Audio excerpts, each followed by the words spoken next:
the intro here is one of the Hope's medevac shuttles is returning. Do you remember you guys had that mission that it was happening off screen? You were rescuing people from Quailor and sent some fighters and some rescue ships to recover some of the escape pods from people that were fleeing the mass of Klingon vessels approaching you.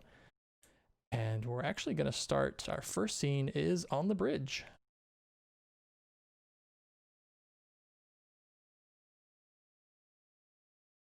So this is pretty shortly after where we were before, and Sophanth, I actually have you commanding on the bridge, and you have just gotten record that the last of the medevac shuttles have returned with your fighters, and Grekken, who was kind of in charge of the operation, he's just stepped off of the turbolift on the bridge. He looks a little flustered, and he's carrying a pad, and he looks a little lost. Mr. Grekken, is there something on your mind? Oh, yeah, Commander, here you go. Hands you a pad. His pad that he was carrying. Here's our report. I'm sorry, it's not very good. I thumb through it, and I sort of frown a little bit, and I say, Mr. Grekken, are you aware that there is a spell check feature built into every pad by default? Oh, well, give me a break, Commander. I've only got 3 digits. You know what? You have a fair point. I retract my statement. And what you get off of the log that he has, Sophanth, is pretty much the rescue mission went as well as it could be expected. However, the problem was that they weren't able to actually recover many survivors before the Klingons caught up with them. And Grekken actually made the call for everyone to head back to the Hope as they noticed that around 70 or so Klingon vessels were entering the system they were in. And he determined that their small force of like 2 medevac shuttles was just not gonna have a chance. Not gonna cut it. Yeah. I finish reading the report and I say, well, Mr. Grekken, I can understand if you are somewhat put out by the fact that you were forced to leave your operation early, but I believe you made the correct call. I would not have advised staying against such superior numbers. Yeah, I never took the Kobayashi Maru test. Never really wanted to. I just wanted to be a pilot on a simple shuttle, but never really seems to work out that way. Well, I mean, let's look at it this way. If you were just piloting a shuttle all the time, you wouldn't get to see all the interesting things that the universe has to offer. That's true. You'll be happy to know I didn't crash anything. I look through the report again almost in a mocking way and I say, are you sure? Because I feel like you do that a lot. Well, I mean, Mr. Delors' shuttle clipped one of the other, or his fighter clipped one of the shuttles, so, that happened, but it wasn't directly my responsibility. I wasn't controlling his fighter. Mr. Grekken, I'm messing with you. Oh, whew. All right, Commander, it's been a little stressful. Anyway, I tried to get as much as I could off of those Klingons. Thought it might be useful. There's a whole bunch of them. I have a question sort of out of character. The scans of the 70 Klingon ships, was it conclusive what types were involved, or would I have to do like an insight security or maybe an insight con to suss that out? Oh, you don't have to do any kind of scan or any kind of check. They were not even trying to cloak themselves anymore. And it's a fleet that's similarly composed to the one that you guys engaged in 234. Lots of Negvars are, pretty much the highest number, and then, an even mix of Vorcha class and Kavort, and then a few Burrow classes. Okay. Well, it seems I have to make a report to Starfleet Command that we have this to deal with. Anything else to report, Mr. Grekken? Just really a question. Do you know if that EBH was ever fixed? Sophan thinks for a moment. I believe so, unless it's deciding to stay off again. Yeah, I think last time I asked it, when I was in the lounge, it didn't activate. Well, I'm just saying I could really use a drink. I actually turn and look at Zyvor. Mr. Zyvor, would you go with Mr. Grekken and make sure the EBH works properly? Zyvor turns and says, Of course, Commander. I will go with Grecken and ensure that he receives his beverage. And we're actually going to transition to the captain's ready room as our next scene. And Tuzan, the things you were working on before all this, when we ended last time, is you were getting together everyone to go on the mission with the Schrodinger to repair the Dax symbiote. So you don't have a lot of time until you have to do that. But I think the last scene we ended on was you were talking with Monty and you were talking with Seven. I'm sorry, 8. I'm always going to call her 7. You were talking with 8 about, the whole mutiny thing. And that's where we ended up. But I put you right in your ready room because I think you were thinking about a few things. Yes, it's been long enough. My out of character memory is going blank, but in character, Tuzan's just trying to get everything around, looking over the numbers and realizing that he's going to need 8's help as well, not just Monty's for this Dax rescue. So he's kind of just working himself up to go down and talk to 8, just because it's a conversation he doesn't necessarily want, but he knows he has to have. And to repeat the situation with the symbiote, you guys are going to have to do some repairing of a part of its brain, the thalamus, which is sort of the switchboard of the brain, in order for it to actually be viable to then join with TM. So you have to do that first. And as time goes by, the symbiote's only going to get in worse shape. So you know that this has to happen fairly quickly. But even on the Schrodinger and even scaled down to the point where it can enter the bloodstream of the symbiont, you know that it's going to be some very, very difficult, detailed work to actually control the systems in order to do this. Not to mention, the ship to even function is going to have to be linked directly to Monty, and he's going to have to scale down and go with it as well. Aren't we all going to have to go in it? The crew that you decide to go on the ship will need to be aboard because it has to be manned.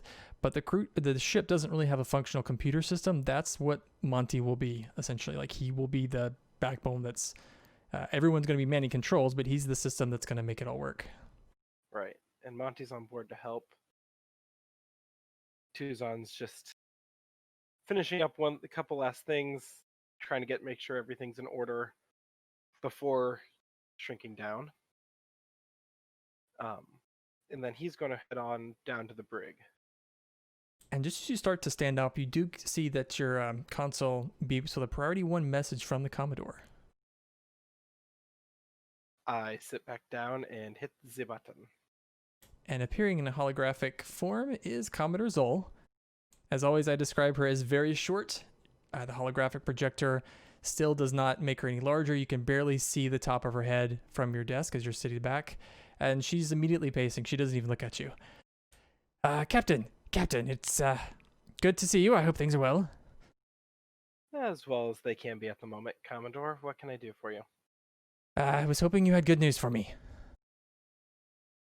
Well, we were able to pick up what I feel is part of the package that you sent us to get.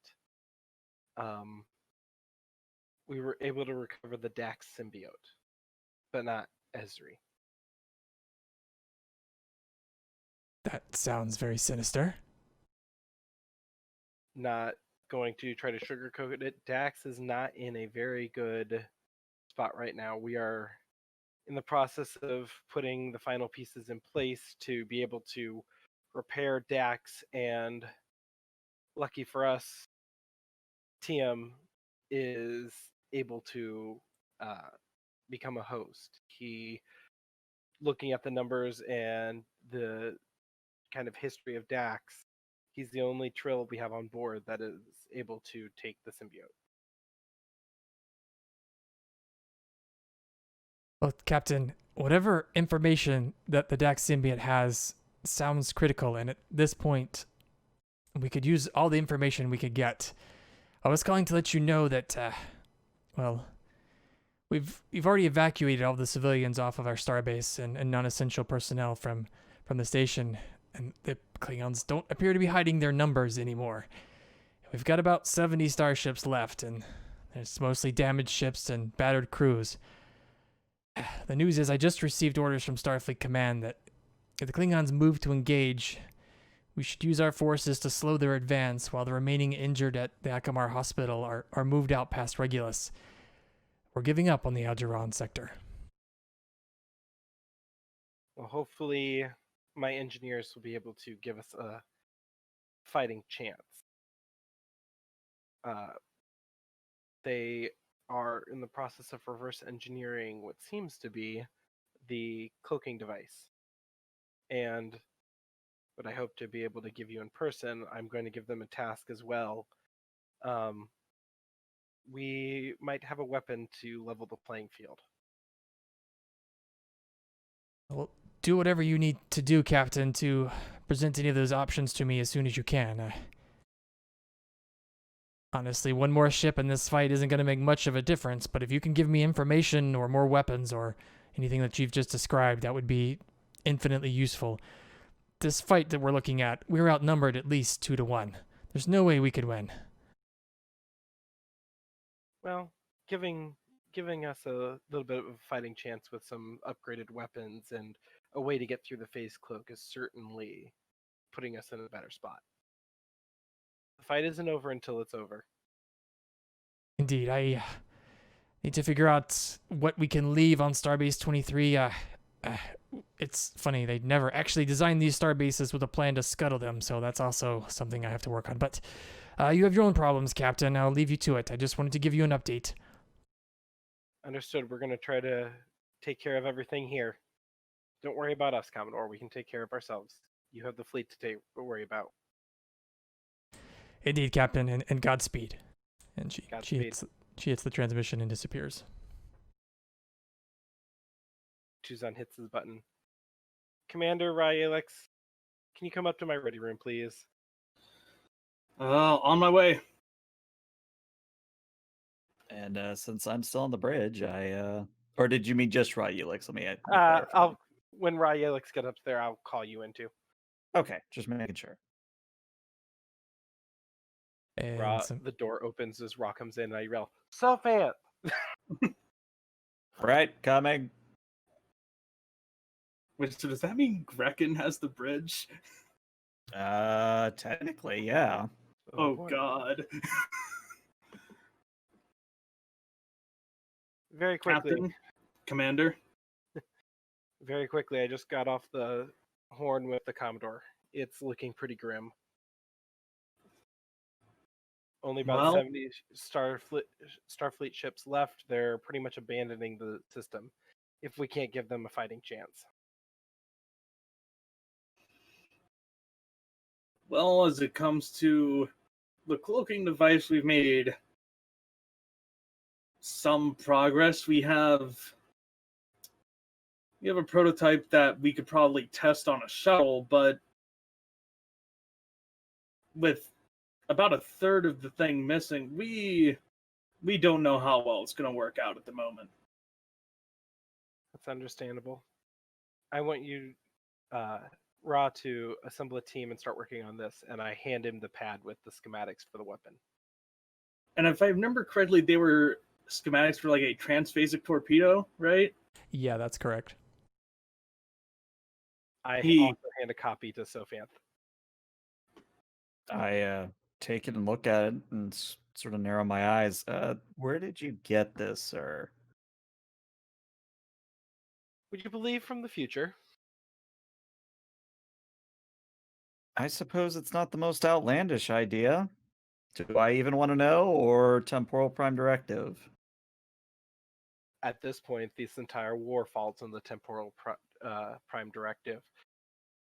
As Ra could probably tell you, the cloaking device seems to be out of time, much more advanced than what we have here.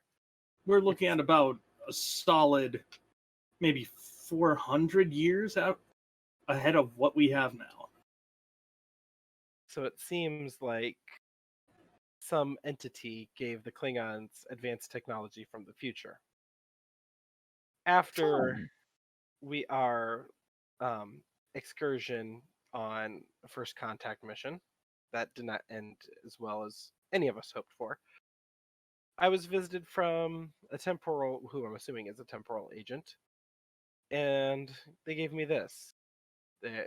Their words were somewhere along the lines of, since the Klingons were given advanced technology, this is their attempt of leveling the playing field. Hmm. And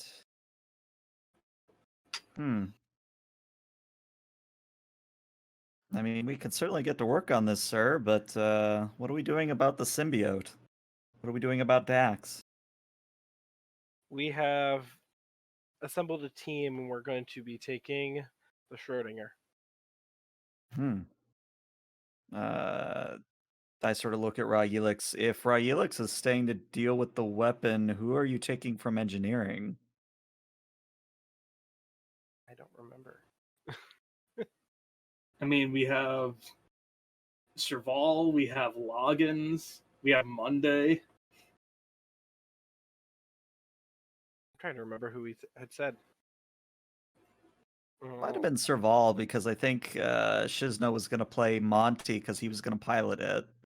That And sounds then right. Spencer, you were going to do 8 because, you were the Correct. tactical officer. Yeah, And so then I Serval forget if seems the like captain. I'm I sorry, forget if the captain was gonna lead the away team himself. I don't remember. Yeah, it's been long enough. I think I was because I also have the medical side of it. Gotcha. Then yeah, I guess Safant would look to Ryelix and say, well, do you think Serval or Loggins would be better for this sort of mission? Considering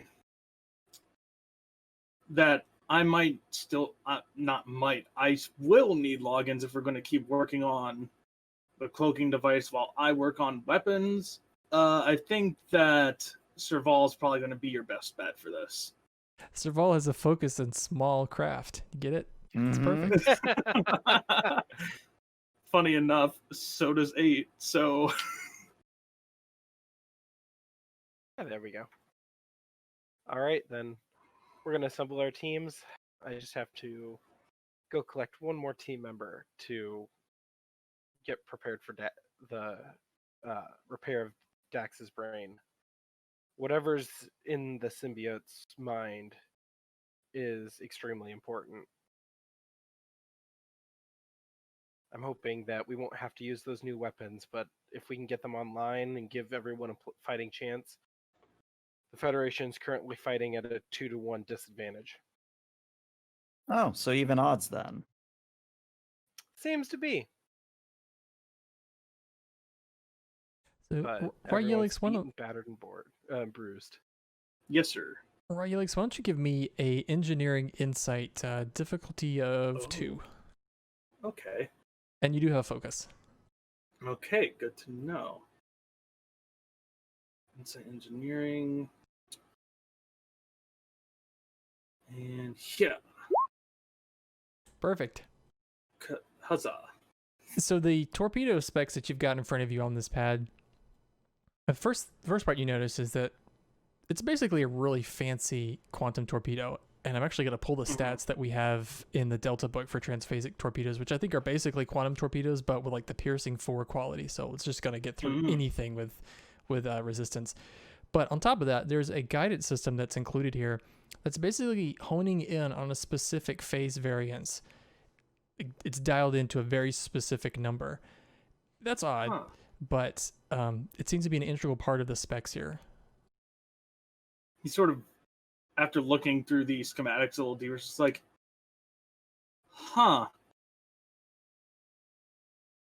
that's interesting.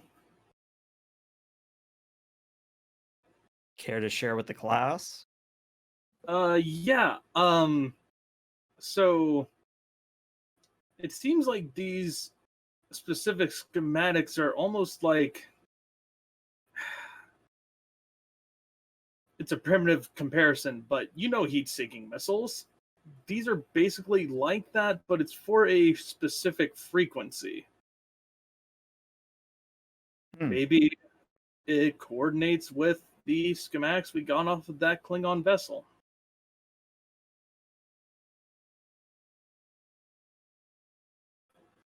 Well, if it's dialed into a specific frequency, then I'm assuming that it's dialed in specifically to the frequency that the Klingons are looking at. With that information, can we train our sensors to scan specifically into that frequency? Stands to reason that we could, yeah. Yeah, I mean, it might take some time, but I can certainly get to work on it. Well, put the weapons at the top of the priority list. Everything else we can do as we have time. Of course. Need anything else from me, Captain, or am I dismissed? Go get to work. On it. And Raels will sort of just basically, not sprint, but a very brisk jog out of the room. You mean you're not going to site-to-site transport? Nah, he likes the exercise. So Font does linger and say, there was a bit of a concern I wanted to raise, sir. Go ahead. If I understand your thinking correctly, you're going to be taking 8 on this mission, yes? Yes, we need somebody with her weapons expertise of all things to control the Schrodinger's surgical lasers. I know it's a little bit risky, but I'm sure she's qualified to do so, and I don't doubt her skills. However, I would simply ask, are you prepared for them to potentially, I don't wish to say mutiny per se, but are you prepared if they do something like it? I'm about as prepared as I'll ever be. But Would I recommend taking a Type 1 phaser? Would allow you to hide it somewhere, but it might be something you have to use. an unfortunate necessity I think that we're going to have to take. And Very I well. pull out a drawer in my desk and pull out a Type 1. I wish you luck, Captain. I feel like you have the harder job here. But that's kind of how it's always been. Well, I'm a very hands-on person. Keep the ship safe. I'll do my best. All right, now let's go. I have to go talk to 8. I stand up and proceed to let Sophanth go through the door first as I head on down. Hmm. And as you follow behind Sophanth's gallop out the door, we're going to transition to our next scene in main sick bay. I'm actually starting the scene in one of the labs inside of main sick bay. Dr. Finley, he's actually called you, Montgomery, to his office. He's heard that you're going on a mission, and the message he sent you is he'd like you just to come down for a diagnosis. Or diagnostic. And as you walk in, he's got his head down in a display, and he looks up. Ah, come in, my boy. Come in. Doctor? How are you today? How are you feeling? Usually with my fingertips. Pardon? You... That is a joke. Ah, ha. He kind of shakes his head. Oh, I think I get it. Ah. You do notice absent from the office is his chicken, which is normally always nearby. He often carries around, but she's not anywhere in the lab. Okay. I'll just stand at the doorway looking at him. So, my good boy, I wanted to call you down here to, ask you about your mission. As far as I'm aware, I'm to pilot the Schrodinger and help with its computer process. Well, I heard through, many rumors, of course, that, you had sort of a falling out with our captain. Is that correct? I had a disagreement on the ethical level of wiping out a species. Indeed. And, what would you have done differently? Attempted help.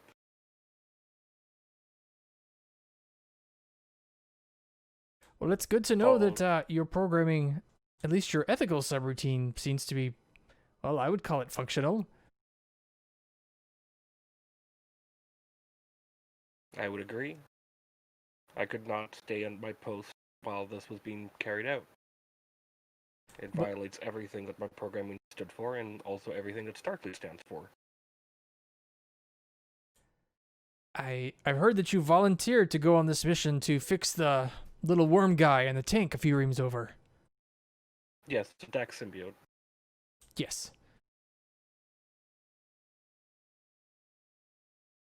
How does that make you feel, being shrunken down into a tiny molecule?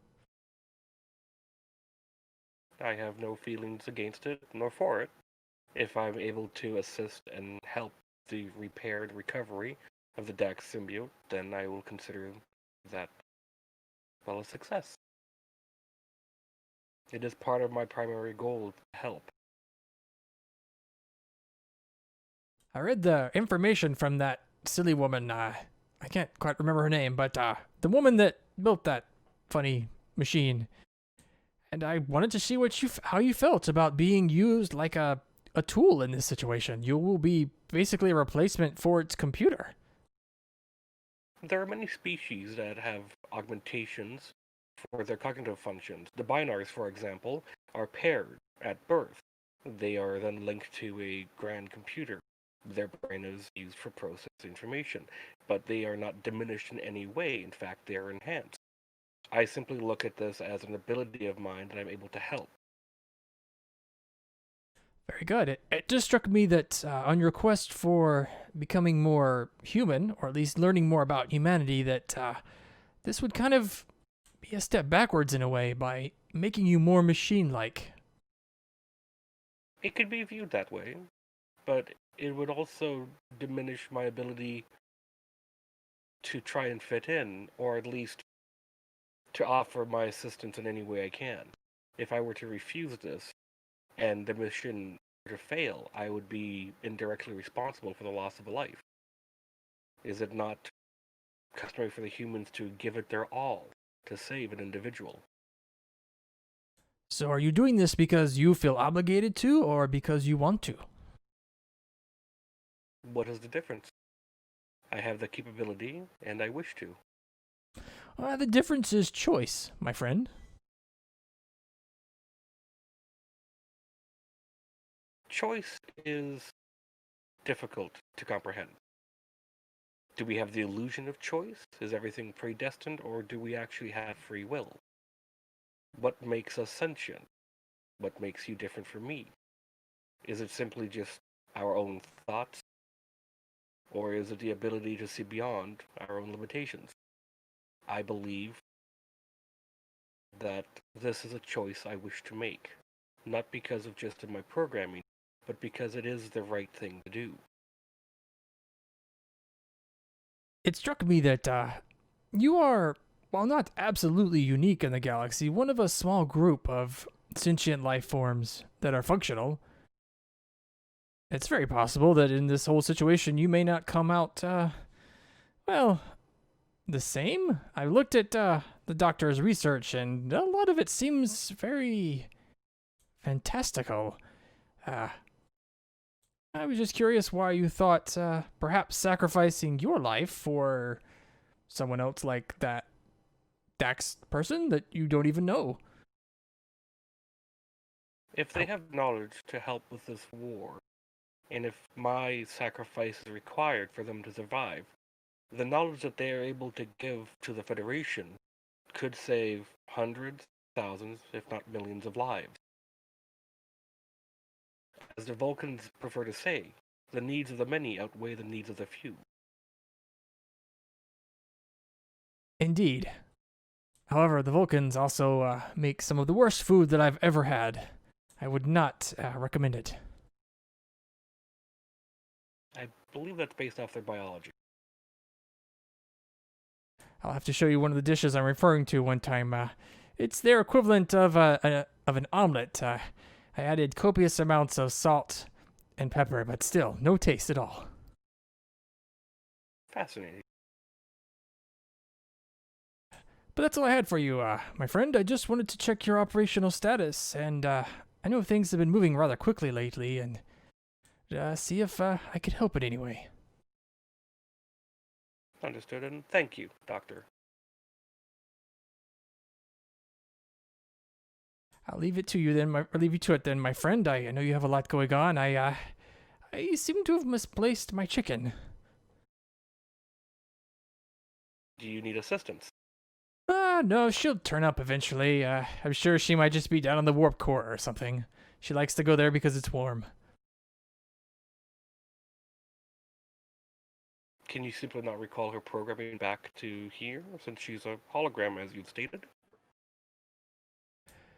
I could try. I've been told that she's a hologram, but I quite insist that she is a real chicken.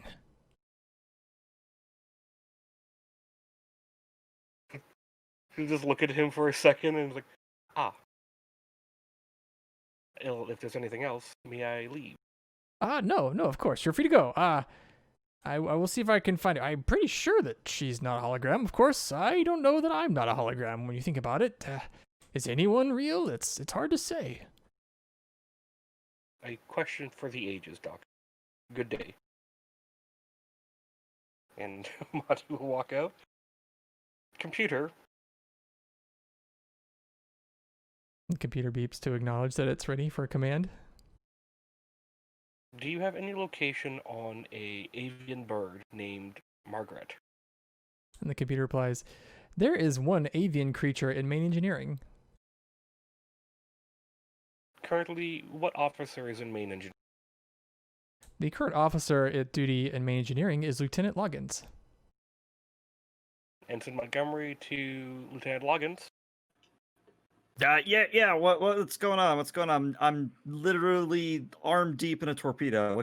What can I do for you? Do you see a chicken anywhere? A chicken? What the?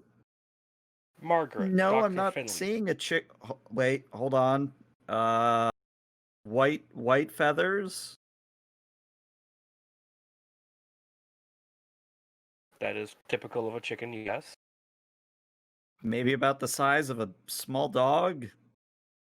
Or the size of a chicken. I've never seen a chicken, so I'm kind of just guessing here. Yeah, I think I see what you're looking for. It's pecking at the warp core. Very well. I will let Dr. Finley know that Margaret is down in engineering. Should I catch it? Feel free to try. Montgomery out. Yeah, I was gonna say, you just hear Loggins go, well, where the hell did I put my net? I'll poke back in. Like, Margaret is in main engineering, near the warp core. Oh, very good. Like I suspected. She likes to go there because it's warm. Will you be going to retrieve her? Eventually she'll come back. She always does. Understood. He'll just pack out and head out of sickbay. And as you're walking out Montgomery, you hear the screech of a chicken over the comm as apparently Loggins is having a difficult time catching her. But we will actually transition our next scene to the brig. And it's been a fairly quiet time for you here in the brig ever since the visit from Monty and the captain. You've been pretty much left here in isolation. Danik is still standing by, not moving at all, not even to take a break. How do you do that, Danik? He looks at you slowly. Training. And you just see A kind of roll her eyes, and she just, at this point, is just kind of taken to pacing around this small cell in order to try and keep herself entertained.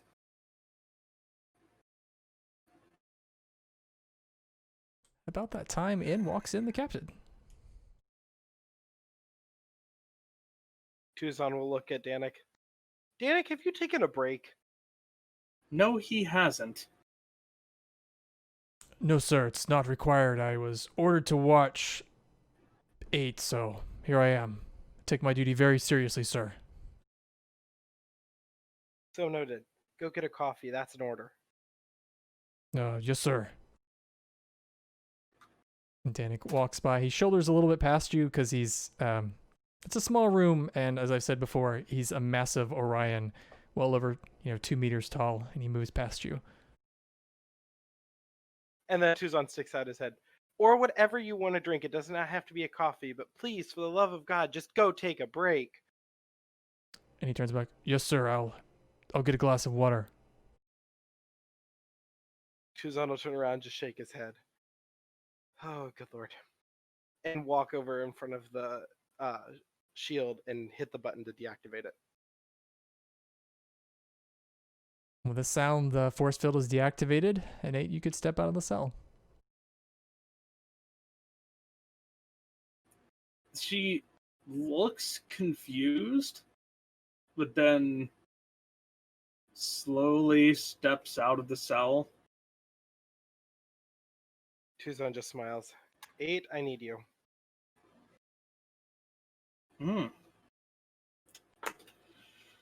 For what exactly? Same kind of thing I need Monty for, but for different reasons. If we're going to save the Federation and going to save millions, if not billions of lives, we need to save Dax. And Monty being the computer is great, but I need somebody with the ability to make precise cuts with phasers at the weapons console of the Schrodinger if we're going to do the repair on Dax. And I don't fit that bill. And TM, unfortunately, can't go. Not that he would necessarily fit that bill either. You can tell that there's sort of like a look in her eyes that Tuzon has some like psychological training, right? Yes. You can tell that there's sort of a look in her eyes that like there's something that she feels like you should be saying that you haven't said yet. But after a while, she just sort of sighs. Just know that I'm doing this to help the Federation, not to help you. I'm aware. And she'll begrudgingly but willingly follow the captain to wherever he's going.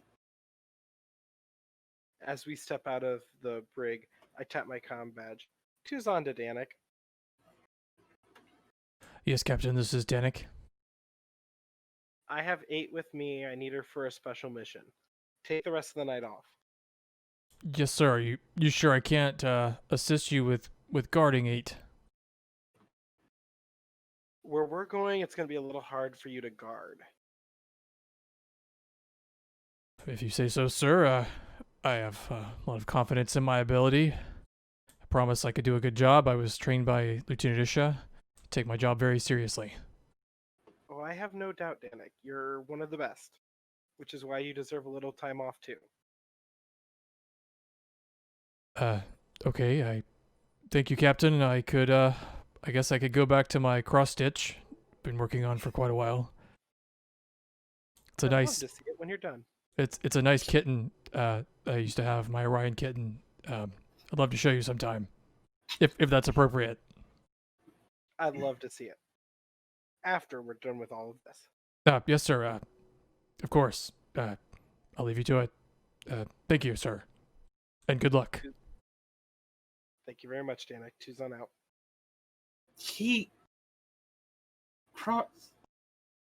You know, at this People learn point, new 8, things every day. At this point, 8, I don't even question anything. We all have very strange adaptations. And there's a quick montage as kind of the entire gang is getting together from across the ship. And the next scene that we'll transition to is back in sickbay. Here we have everyone that's going to be involved, I think, in this mission congregated together. Tuzan, I've also thrown Sophanth in the room just so that you guys could talk without being over a communicator. But I think, Sophanth, I think you said that you were going to stay on board. Yeah, I was going to manage the Hope. Dr. Chetta, as you all approach, or as you've all grouped together, she looks around. Okay, everyone. I've got the Schrodinger at full scale down at the shuttle bay. I think that's where most of you need to head next. I'm going to be monitoring things here. Do you have any questions? How long can we stay small? I think you could actually stay small for approximately a week. This journey is going to use most of the Palladium that we have, though, unfortunately. So you'll be able to scale down, maybe scale down a little further, and then scale back, and that's going to use most of all the Palladium that we have. Of course, you might also explode, or the scaling might go wrong, and you scale down into infinitely small, untraceable object. But that's never happened before. Just trying to lighten the mood with a joke. That concerns me. I think it concerns all of us. It's never happened before, but you know, it's just always something to remember. And There's a first time for everything. I've outfitted the vessel with a laser scalpel and a tissue regenerator, which I think might be the only thing you'll need down there. Of course, the ship is driven through an impeller, so it should provide you with the propulsion you need in just about any part of the symbiont. I forget what it's called. The creature's body. You should have no problem. All right. Have we uploaded the most recent scans of Dax's systems?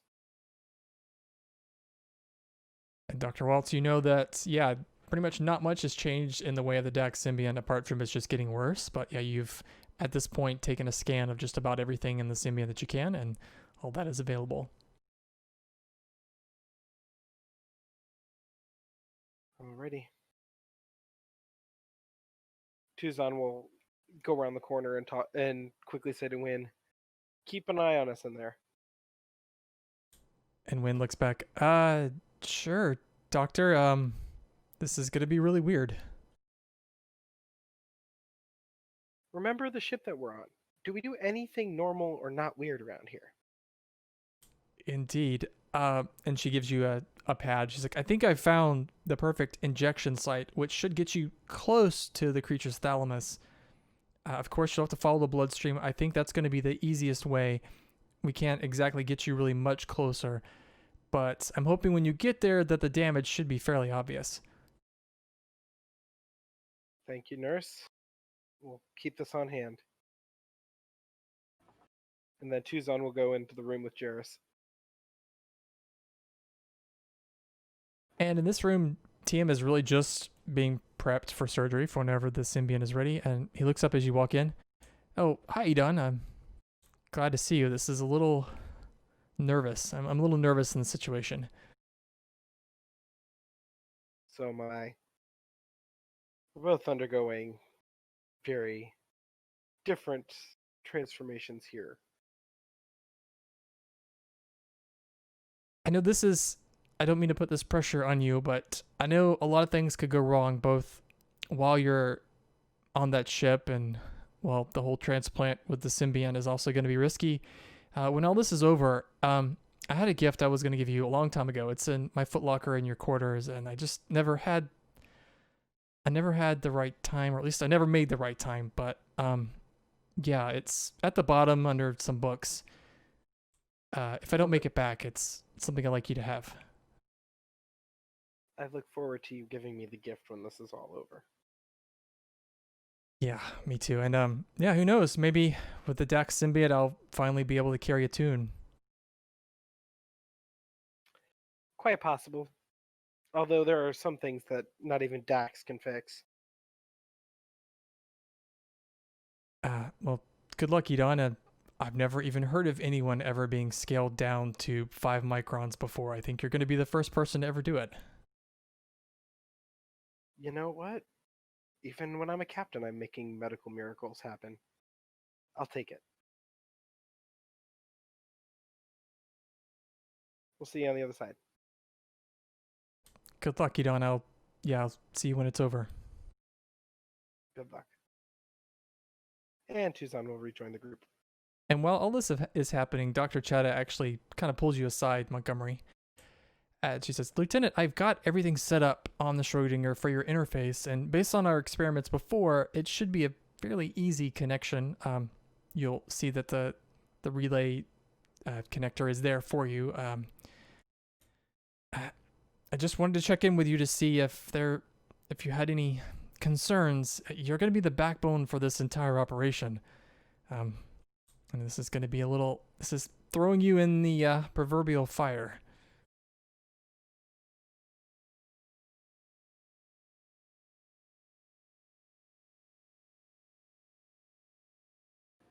Do we have a Monty, shizna? you might be muted.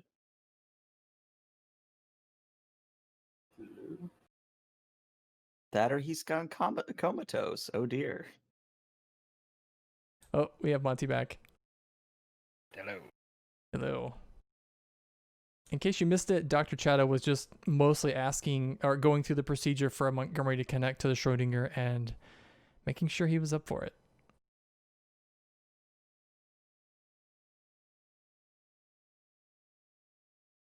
Hello? Hello. Okay, I'm gonna give me just a second. I'm rebooting Discord. Chada also hands you a pad, Serval, while waiting for Montgomery to get back. But the pad has the schematics of the Schrodinger. And much like she said, the Palladium that you guys have is only going to get you scaled down and then perhaps scaled down again and then scale back up to 100%. And that's going to use mostly all the Palladium that you have, which is the source that the vessel uses to actually do the shrinking. Not a huge margin for error there. Yeah, that was about what I was about to say. So Serval just looks at it and goes, don't suppose we should be taking around EV suits that we might need to get out and push. Lieutenant, we've never actually done an EV outside of the Schrodinger while we were scaled. I don't know what would happen. No, one way to find out. I think that you would be fine. Of course, yeah, never tried it. There shouldn't be any significant extra wear on your physical self if you were to exit the vehicle. Like I said before, though, it's very possible some sort of molecular diffusion could happen and then a spontaneous explosion. But I wouldn't worry about that. That seems like the most fantastical outcome in that situation. I guess unless I'm ordered otherwise, I might end up being one of the first ever to make a microscopic EV operation. Well, we'll hope for small miracles that you won't have to worry about that. Serval kind of cocks her head to the side. I'm sorry, was that a joke? Oh, sorry. I've been away from my friends for a while. We made a lot of microscopic puns, which I guess the humor is lost, I suppose. I'm assuming you got some small laughs. And she chuckles.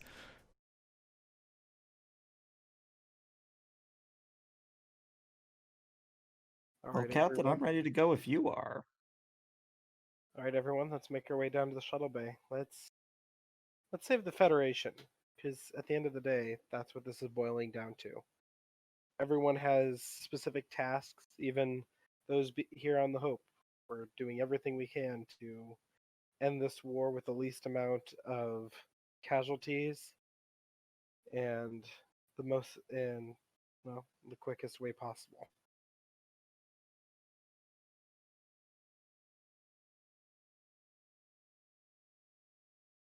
Then as you guys make your way to the main shuttle bay where the Schrodinger is, you find your way as you enter into the vessel. As Dr. Chada communicated before, it's actually a converted passenger transport. But it looks like they've kind of spent a lot of extra attention on making the interior very shiny and aesthetic, which you guys notice as you walk into the cockpit of it. Let me find 8's token and drop her on.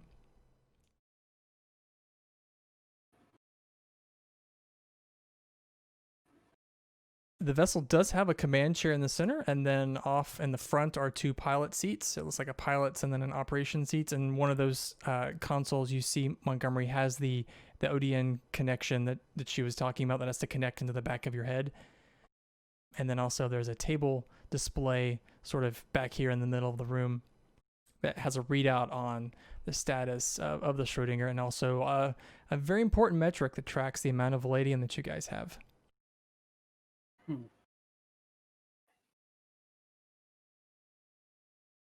Okay.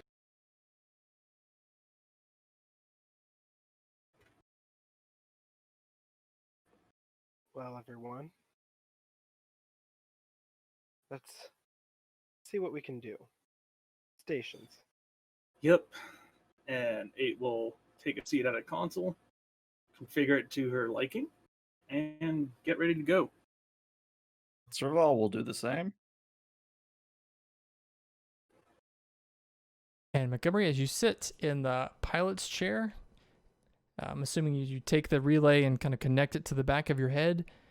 And much like before, there's a moment where nothing happens, and then all of a sudden you feel yourself, like basically your consciousness, extended mechanically through the rest of the vessel. And you're aware of all the ship systems. The vanadium scaling system is operational and ready to go. And then all the systems that the doctor talked about, like the laser scalpel and the tissue regenerator, you're able to almost physically feel those as almost like another extremity. Fascinating. Chuzan will raise an eyebrow. New feelings, Montgomery? Just a new perspective on things. To recognize that I'm on the console, but to also recognize that I am the ship. It's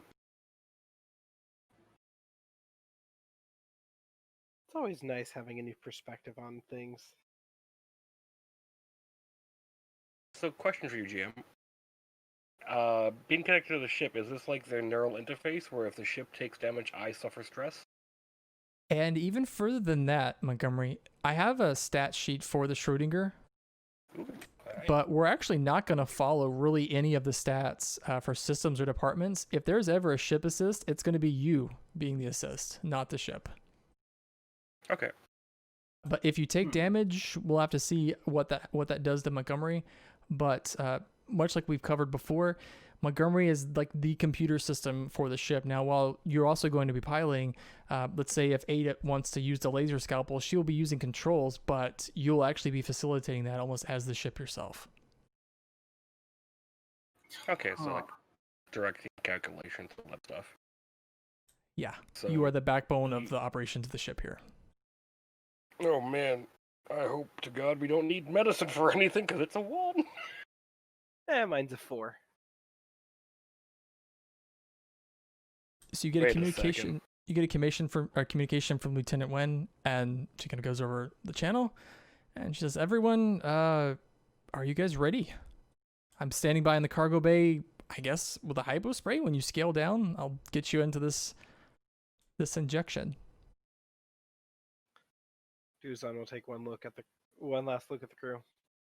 I think we're all ready.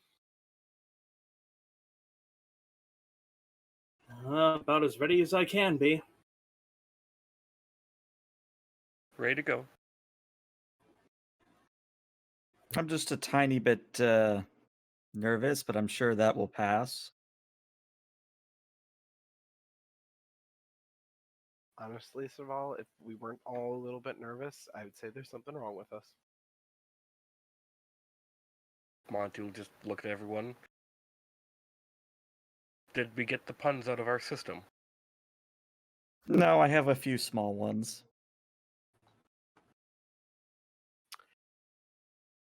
Yeah. I'm sure some will come to me.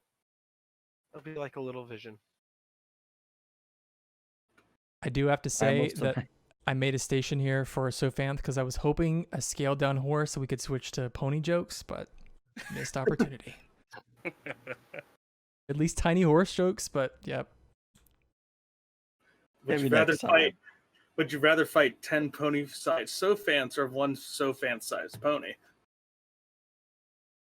And with that, I like to imagine Monty face palming and just the ship beginning to shrink down. There's no self-destruct countdown. The ship just explodes. So the way the scaling happens is really not much of anything. And then there's a flash of light. And everyone except for Montgomery, I'd like you guys to roll a command fitness for me, difficulty of 2. Command fitness. My fitness is halfway decent, but my command is Garbo. Wow, we're off to a Survival. good start. A Oh, 19 good. and a 20. Okay, so fitness command. I imagine the way the shrinking works is something that I saw once on TV. They took an atom and made it the size of something in our physical world. And then the space between the electrons was so vast that they're like, yeah, basically what we're doing is we're shrinking that space. We're just making the atom tighter, and that's how we're shrinking. Okay, I've got one success. That's good. Would any of my focuses apply? Let me take a look, because it's been a while since I look at Tucson's sheet. Survival. Survival. I could be sold on that one. Core. Hit the button. There it goes. So everybody Not in the failed, accurate. and Sophanth got a complication. So fancy. Most of all did. But Survival. Yeah. Do you guys want to give me threat, or do you want to keep that complication? I say keep it. Interesting complication is interesting. True. She's slightly taller than all of us. As we all hurl. Only her body and not her ears scaled. Oh, God. So she's a is it the Carcel cat that has those really oversized ears? Yes. But the way I imagine this, Montgomery, is I just imagined, maybe the space inside the atom might increase. I was thinking that the reality of the entire ship has changed, and that is actually what is scaled down, is the entire the plane of existence almost, or the reality for the ship is scaled down. Not only just so like electrons remain the same size and everything, it's just almost like a pocket of subspace that you guys only exist in has been scaled. Oh, it's kind of like a boom tube. Because Darkseid's actually massive, but because he comes through a boom tube, he's actually small. Or vice versa when the Justice League goes through it. I'm a big nerd. It could be any of those things. But the result is you guys are scaled down. So everyone on the ship, because you guys failed the roll, you feel quite ill. And the result is going to be you all get a complication that is, you don't feel right. Your insides don't feel very good. And how that's going to translate is everything you do is going to have a difficulty increase of 1. Oh, good. Serval, we're going to hold on. I think actually I'm going to give myself threat and not deal with your specific complication. Okay. As we all scale down. I just imagine Saval became like the guy in the bathroom in Ant-Man when he got shot with the shrink ray. It's like, oh, well, take a tissue for that. Oh, Lord. But after maybe a wave of nausea from all of you guys, you look up, and out the view, or out of the main windows, which are actually here at the front of the ship, you can tell that the Schrodinger is in some kind of liquid. It seems mostly translucent. You can't really see out of it because it's not completely clear. But you can tell that you're not in a shuttle bay anymore. At least it doesn't look like it. And a moment later, you get a transmission on your console, Tucson. This is Lieutenant Wynn. How are you guys doing? I hit the button on my console in my chair. Little nauseous. Wasn't expecting that effect, but I think we're all intact. Very good. It looks like, based on my readout, you guys are exactly the size we wanted. You're 5 microns, so you should be easily able to enter the bloodstream of the symbiont. Did you have any words for posterity? Not particularly. Let's get this over with.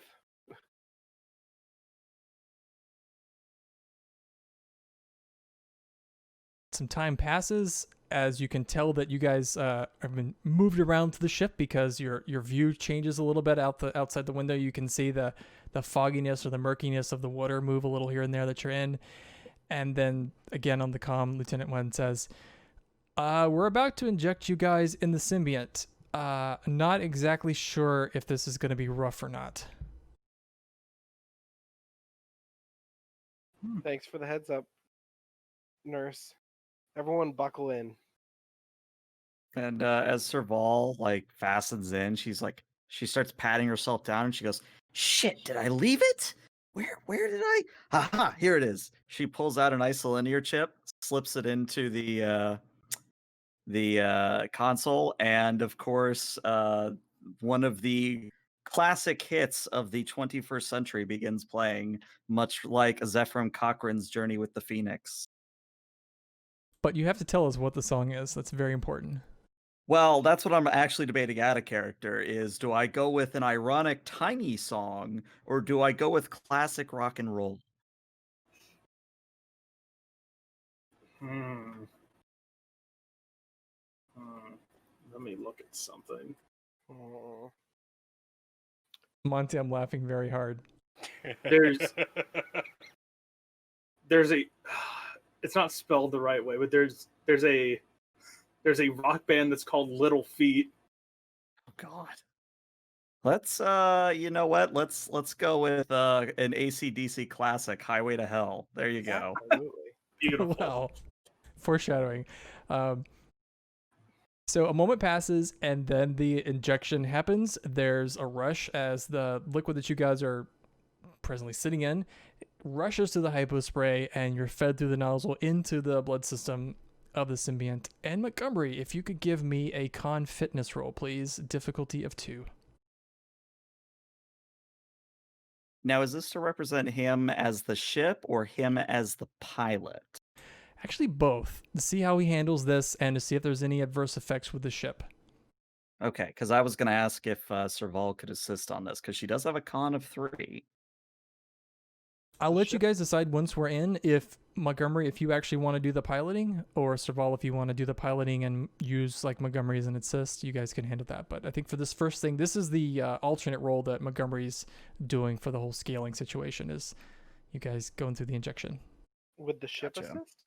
No. Well, in this he is case, the ship. He is the ship.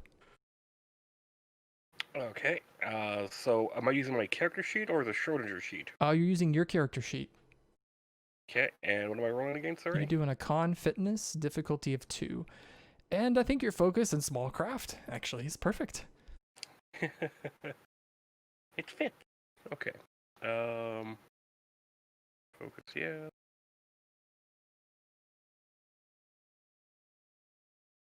Sure, fine. Doop. Ooh. Well, that's interesting. Why can't I do my full? So you guys wanted me to keep that complication, or what are you going for? I'm just trying to see here.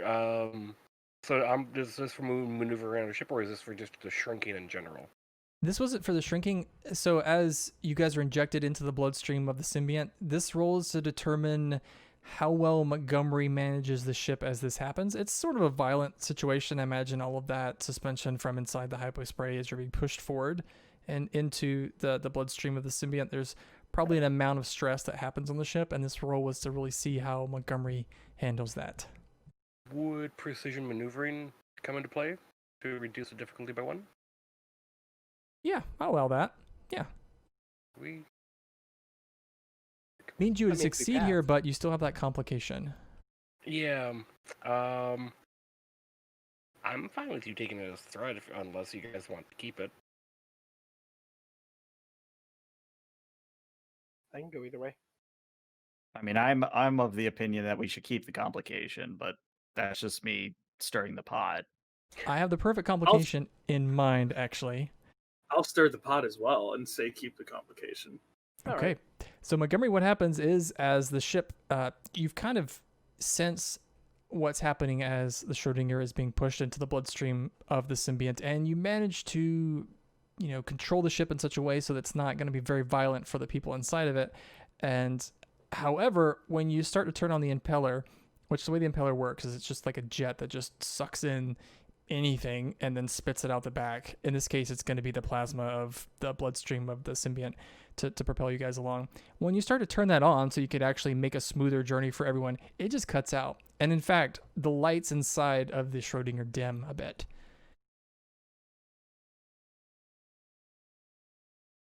Okay, Well, can that's I not try good. and figure out what's causing this? If there's like a disconnect somewhere in the system, maybe something's not running optimally.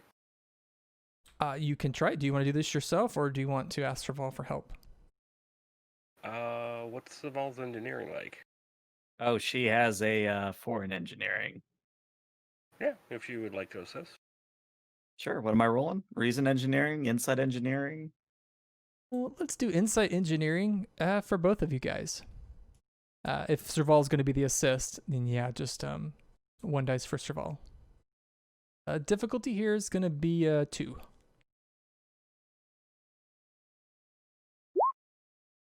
I'm helping. Let's see. Would emergency repairs come Yeah. into play? Yeah. All right. That's all you need.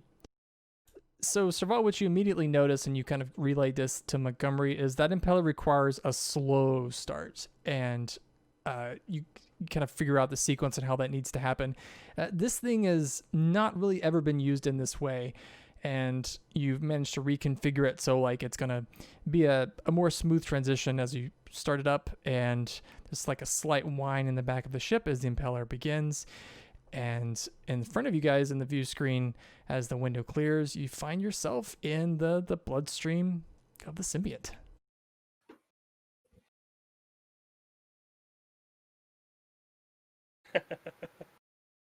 And yes, I modeled this for you guys, and I had way too much fun with it. Hey, I'll take it.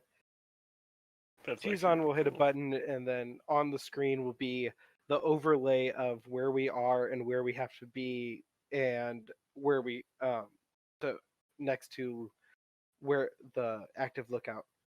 Almost like how Magic School Bus, it happened like that a couple times in that series. We're definitely lifting from Magic School Bus quite a lot here. Well, duh.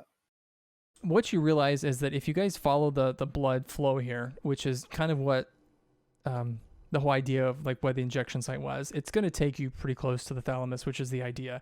You know, she didn't inject you like farther away in the symbiote's bloodstream or anything like that. So you can pretty much follow the current here. It's kind of rough, so you are definitely going to have to do some navigation. But this is a almost direct shot to the thalamus.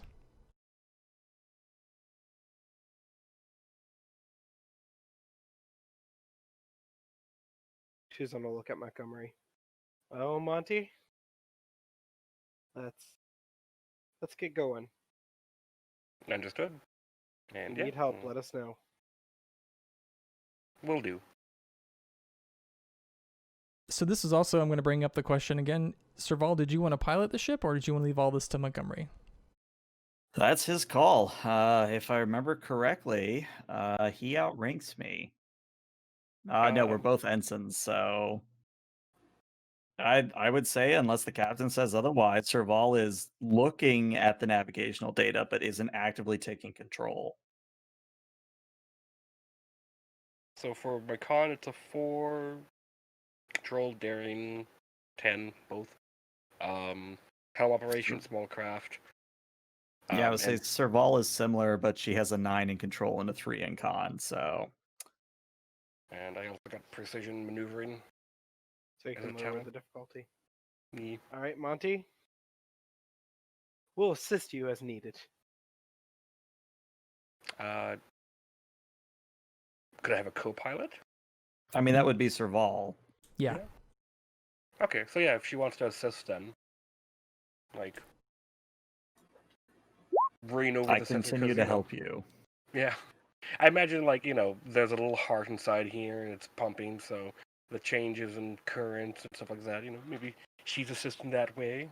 Yeah, there is a blood pressure inside that you're kind of working with, and Serval, your job here is probably also just to monitor to make sure that you're not banging up against anything, or to give Montgomery a little bit of a heads up whenever there's a shift or anything in the blood flow.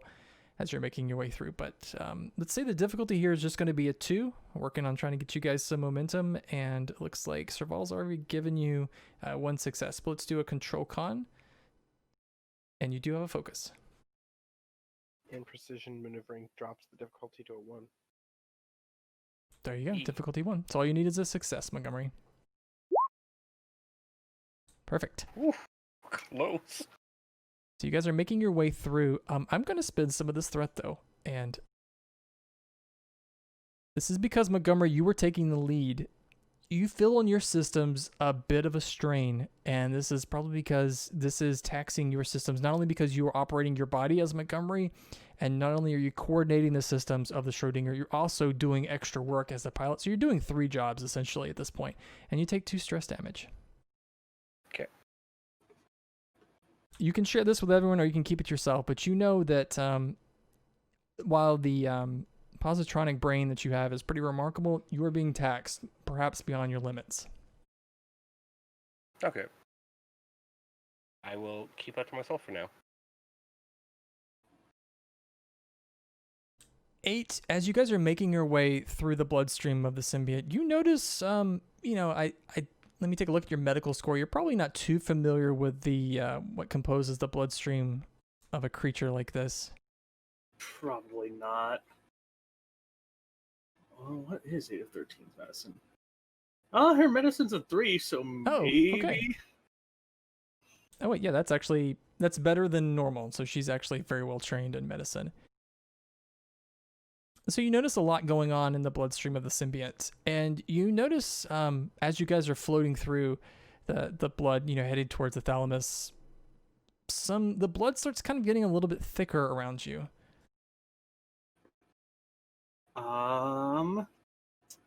Captain. Yes, 8. The blood is starting to get thicker around us. I'm not quite sure what that means. Maybe the symbiont... Could the symbiont be seeing us as a virus, sir? It could be an immune response. We'll have to keep an eye out for immune markers as well as white blood cells. It's completely a possibility that they would see us as a threat. Other thing off the top of my head, I've never been in a bloodstream, but blood coagulates when it's close to the air, so we could be hitting a wound. Mm-hmm. Could be. Well, whatever the case may be, sir, I'm noticing that the primary osmotic function regulator is having a little bit difficulty keeping the impeller running. Yeah, with the blood being thicker, it's going to have a harder time running. Keep an eye on all the systems. Aye, sir. Though I made the joke earlier, we might actually have to do EV operation to, say, ungunk the impeller if this continues. Keep that in the back burner of things that we might have to do, but hope we don't have to. Aye, sir. But the scene we switch Question back for you, to... Jim. Oh yeah, go ahead. So when Monty's helming the ship, since he's connected to it, is he even touching the controls? I would leave that flavor up to you. Well, I ask because if that's the case, if I'm not needing to touch the controls, I'm just going to shut down body function. I think if you go so far as to that, you might even have to, if you want to shut off your body functions to reduce the taxing on Montgomery, you'd probably have to go all the way and shut off his voice and things like that. Basically go in his body to complete shutdown mode. Yeah, Right, I'm but sure. if he's the ship, then couldn't he just use the ship speakers? He could. Yeah, like Barkley in... Yeah. Mm-hmm. TNG. He is the Schrodinger now. Alright, I'll keep that in mind.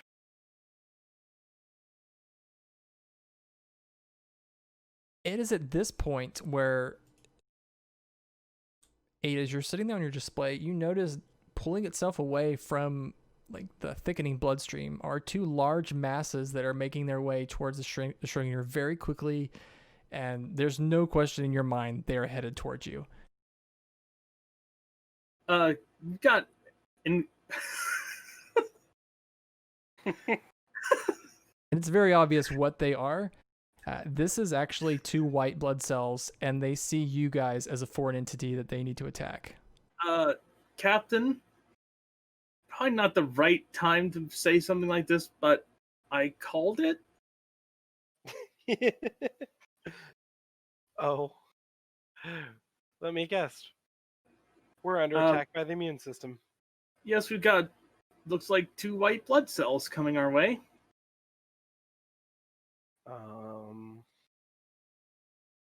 Try to fire the laser scalpel without hitting anything but the blood cell? I can try. This feels wrong. Wait a second. Serval sort of thinks for a moment. Of course, I didn't do well in Medicine 101, but don't like white blood cells only know what to attack because of T cells? Somewhat. Well, what if we changed our signature? Could we even do that? Well, I if we mean, want to do that, you got about 2 seconds. No offense, Captain, you're the doc here. You would know how to do that better than I. Tuzan, if you want to, let's do a roll maybe to see how Tuzan could intuit the effectiveness of that plan, perhaps. Let's maybe do a medicine insight difficulty. Let's do difficulty 3. And you do have a focus. I mean, personally, I would say take the momentum because, at least in my mind, if you're able to pass this, we might be able to avoid getting, targeted by the immune system. Right. I will take the momentum for the 3rd die. I was just looking through my talents. I have cautious command. I don't have cautious medicine anymore.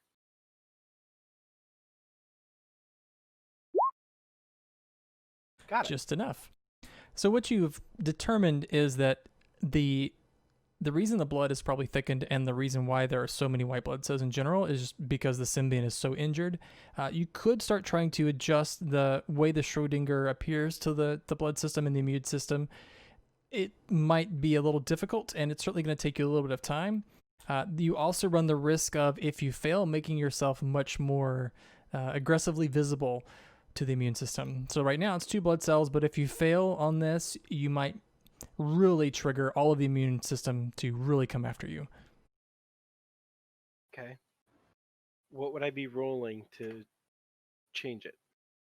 I think that it would be a combination of you probably working with Serval and probably Montgomery to, psychobabbly wise, project some kind of field that makes the ship seem like it's just a red blood cell. Yeah, we changed the primary diffusion gradient of the impeller. Boom, done. There you go. And the deflector. That too. All right. I communicate that very quickly and say, everyone now. However, we are now in structured combat. So what I'm going to do first is this is actually going to go with the fact that I think the symbiont's immune system has responded to you guys. They're going to go first. And what the first white blood cell is going to do is it's going to move from medium into close range.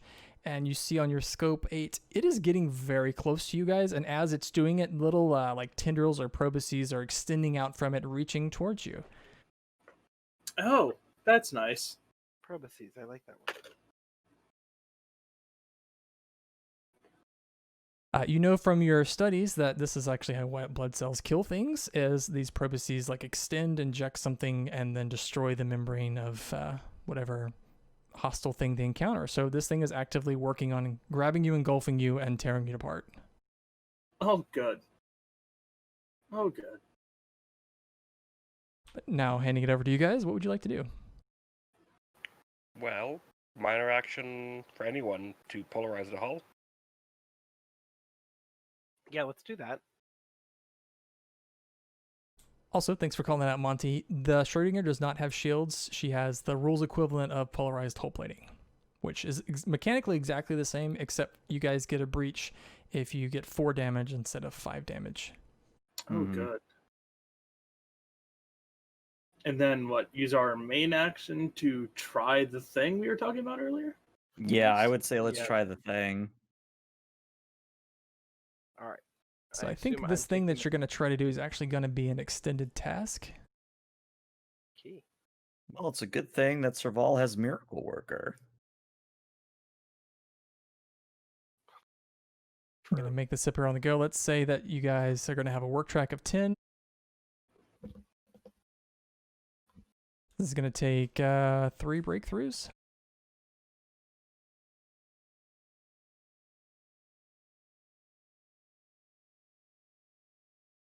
And the difficulty is 3. Okay. But no intervals, because I think your interval here is just going to be surviving. I'd say if we need to attempt again, 8 of 13 does have quick to action, so keep that in mind. Does come in handy. So I'll let you guys decide who's going to be the lead here. However, this is probably more of an engineering task with the assist of a medicine person. Sounds good. Serval, you take the primary with Miracle Worker because you have a higher engineering. Yep. Montgomery, All right, so I'll starting. I was Oh, gonna go say, ahead. Montgomery, I'll allow you to do 1 assist per round. So you can assist them, or if you guys actually start fighting off the white blood cells, like if 8's going to do that, you can assist 8, but you can only assist once. Okay. Sorry, ELH, you were saying? No, I'm just looking at the difficulty here. We don't really have any momentum for me. I do have bold engineering though, so I think I'm going to give you 1 threat for the 3rd die. And is this daring engineering? I'm assuming. Yeah. Okay. No. we are Would I working. have a focus either in diagnostics, small craft, jury rigging, or helm operation? I'm just laughing. It may not be funny to anyone else, but the small craft focus, I just got to give it to you. Okay. No, I appreciate it. I would say jury rigging also makes perfect sense on this because this has not been attempted before. Tuzon, I think for you it's a medicine daring, and well, unless you want to do it a different approach, you could always use command. But I imagine medicine would be you actually telling Saval what to do. Yeah, I'm kind of assuming that I'm looking at the bloodstream and going, "This is what we need to look like." But sir, we can't even change the hull to that color. Well, I have 2 successes already. Coordinated effort as a focus. Oh, wait, I have bold engineering, so let's re-roll that 0. Okay, we have the Hey, 3 we need. successes. Well, coordinated effort works as a focus. Yeah, absolutely. Ha-ha. Hey! Hey, 2 momentum. Huzzah. All right, so 6 challenge die for the extended task. I'm gonna spend Oh, 1 of wow. that momentum and re-roll those 4 zeros. I'm gonna be a jerk. Spend 2 threat to create unforeseen problems, which will increase the resistance by 2. Well, that's good because I'm spending the 1 momentum to get rid of that resistance. Which I just want to point out, it's a work track of 10. I just did 10. I have Miracle Worker. I think that's 4 successes. Or 4 breakthroughs, I should say. 10, you fill up the work track, so that's 1. You got more than 5, so that's 2, and then you get an additional 1 through Miracle Worker. It's every time you get a breakthrough, you get another breakthrough. So that's all you needed. That is 4. Yeah, I'll say the Miracle Worker is so broken.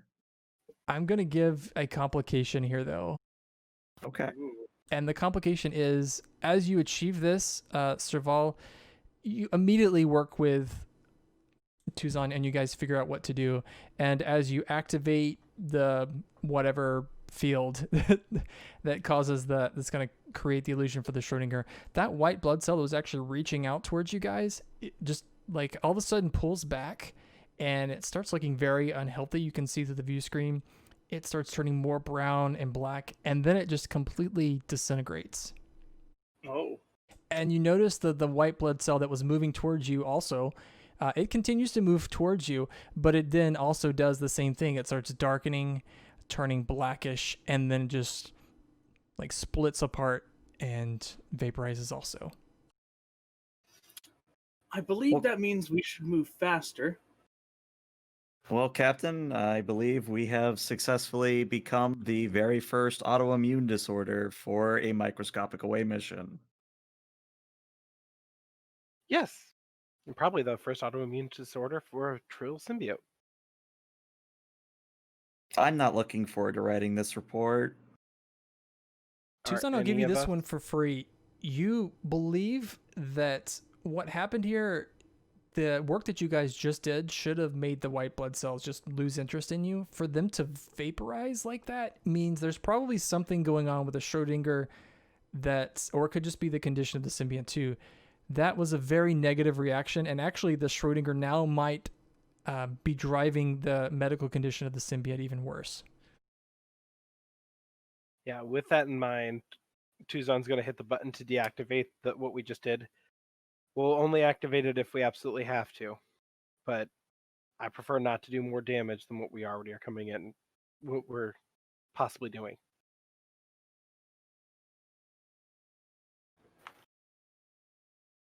Question. Yeah, go ahead. Can the people that are normal size, normal space, in a normal world, see what's happening with the immune system and possibly assist the symbiote? They could. Can we still communicate with them? I mean, we did earlier. That's right. I mean, yeah, you could task them to start helping you with that for sure. Yeah, I'd like to task them, just have like them run their aid.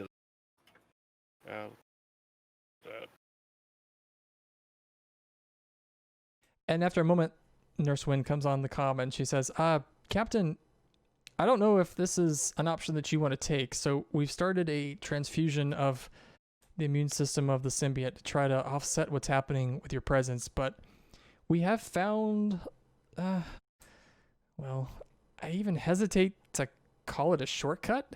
You can scale a little bit smaller, around 1 micron, and take a shortcut through the symbiote's auxiliary temporal lobe, and that'll get you there a lot faster than falling through the bloodstream. And you might do less damage to the immune system because you won't actually be traveling through it.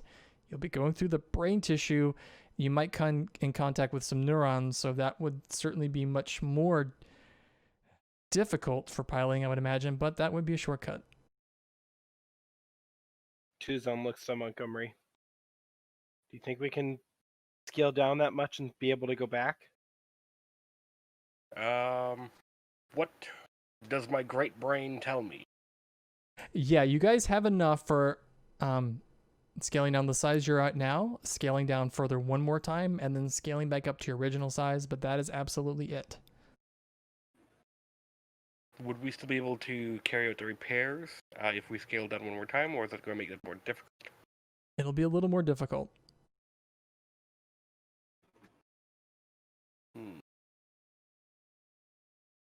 I mean, personally, my vote is we don't want to lose our safety window. So my vote is to stay large, or comparatively large anyway. Yeah, I was kind of thinking the same thing. Yeah. Because the last thing we want to do is scale to 1 micron and then fail a piloting check, and we run into a neuron, and suddenly we have to deal with a concussion too. That would be amusing. Suddenly the symbiote knows the hamster dance. The what? It knows the robot since Montgomery ran into it. Sorry, I had to. I had to. Oh, I'm taking 3 threat. It was so worth it.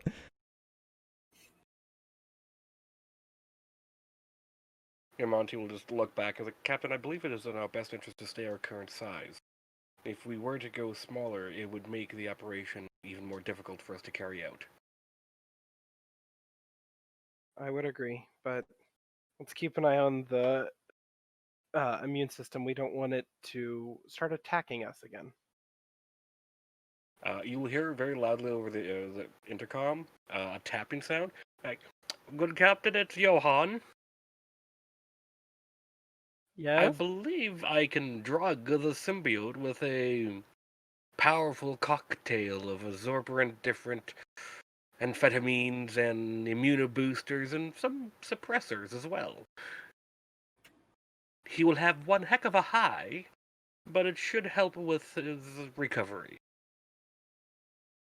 Good to Serval know. turns in her chair to look at the captain. Did he just suggest getting the symbiote high, or did I mishear that? I believe you heard that perfectly, That Serval. is exactly correct. Okay, then, I just wanted to be sure. She turns back. And then you hear Wynn speak up. Far be it for me to second guess the doctor, Captain, but I'd like to remind everyone that as soon as you're done with what you're doing here, we also have to transplant the symbiont immediately. We could perhaps create more complications for ourselves down the line.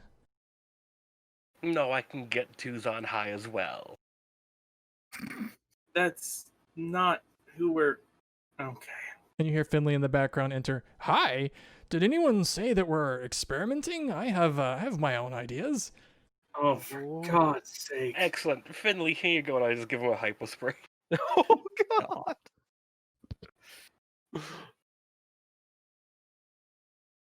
Johann, please don't hurt anybody. Nothing to hurt them. They're all consenting. That's. I would okay. argue that the symbiote is not, but we're also in here. Onward, Montgomery.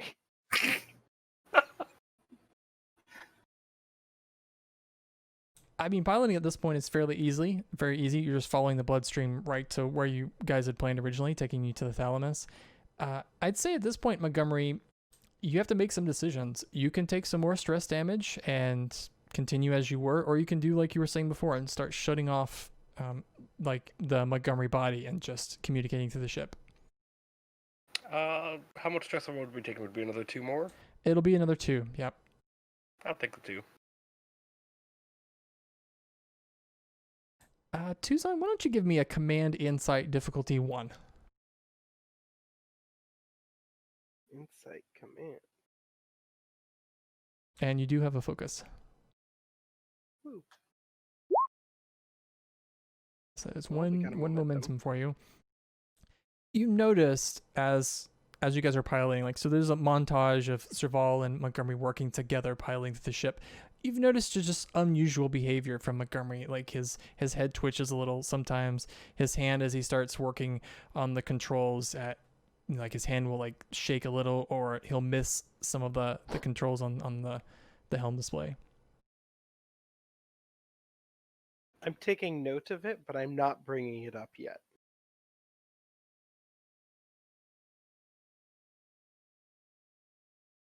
After some time, you guys see through the main display of the ship, you have reached the thalamus of the symbiont. And the thalamus is an organ here with all sorts of nerve endings stretching off of it, connecting to various parts of the brain. It is the switchboard of the brain.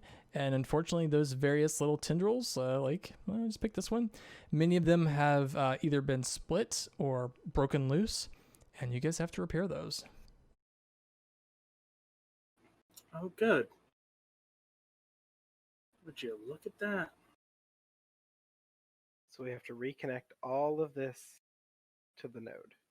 And many of them, yep, using the tissue regenerator that's connected on the Schrodinger. Okay. How close do we have to be for that to happen? Like, can we do that from here? Or do we have to move closer? You have to be closer, but since there's no threat of white blood cells attacking you, I'd let you guys do that for free.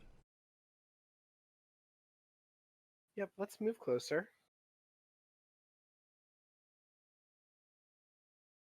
So I'm assuming we're doing tissue regeneration to get it close, and then we have to laser it together. I think we'll just cover it with the tissue regenerator, but we're actually going to cover all of that in an extended task anyway. So the extended task is a work track of 10. It requires 3 breakthroughs, and the difficulty is 4. And I think this is why you guys brought 8 along. So 8, this is manning the tissue regenerator precisely to reconstruct the nerve endings. Okay, and this is what kind of task again? I think this is a security control. Beautiful. Okay. I'm actually going to throw some intervals on here. I'm going to say, let's see, the difficulty is 3. I'm going to say that you guys have 3 intervals. Let's make this. Okay. Wait, the Can I difficulty is use 4. I'll give you advisor? 4. Advisor, you can use advisor. Because I mean, I was going to use. I was just going to take a momentum for a third D20 because I have cautious security. Well, yeah. But I can assist. If I assist you with advisor, you can also re-roll. Right. Okay. But I'm thinking like I have to advise with command though. But me being doctor, I can be like that needs to go there, that needs to go there, that kind of thing. Right. But I don't know if I'd be assisting with command. I mean, that sounds like something where you'd be assisting with command. I think command would work. Yeah, you could sell me on that. Montgomery, are you Okay. going to try to assist? Yeah. Yes, I will. For you, then, it's going to be a medicine control. But for everyone, I'm going to increase the complication range to 18 to 20. Good. Medicine is Oh, boy. 1.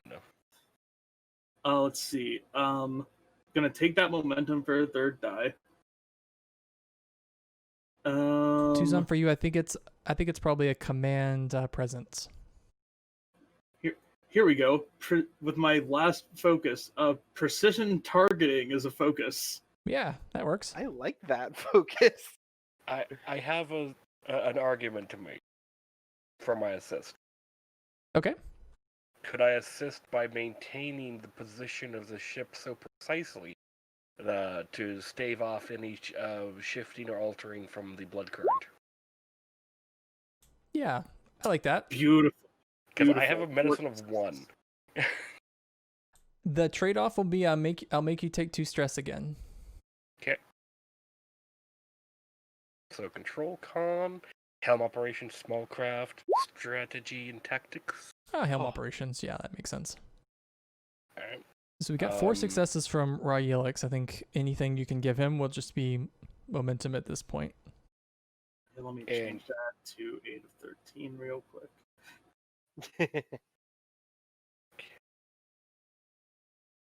And my talents don't come into play for assist rolls, right? Yeah, I think at this point lowering the difficulty 2 doesn't apply because it's not specifically a helm task. Okay. You said the complication range increased to, was it increased by 1? 18 to 20, yeah, so by 1. Hey. All right, so you got 1 momentum. Extra momentum. Beautiful. So let's see, that's I would like to mention too that you have 4 intervals, and then we by default use 2 intervals an attempt. That's what I was about to ask. Right. And how much momentum do we have to spend to? I think it's 1 momentum to make the interval 1 instead of 2. I Yeah. say we do that. Yeah, You could also give him threat. this is true. Because I might need to reroll zeros. Let's see, 7 challenge dice. Yeah.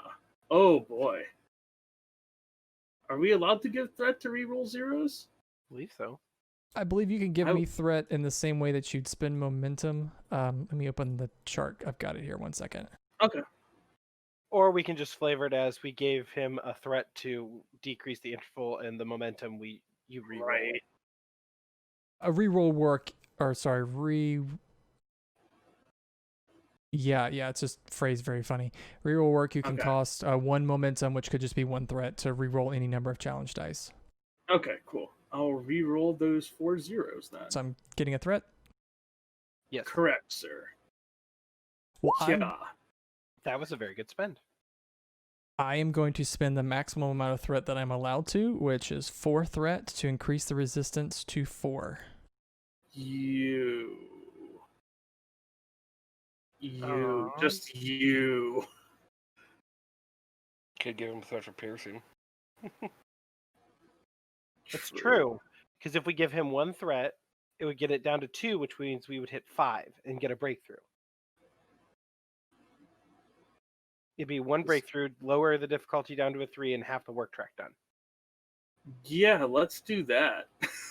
So we'll give you 1 threat to get rid of shave off 2 resistance. So therefore, we will do 5 work, get 1 breakthrough, lower the difficulty by 1. All in 1 interval of time.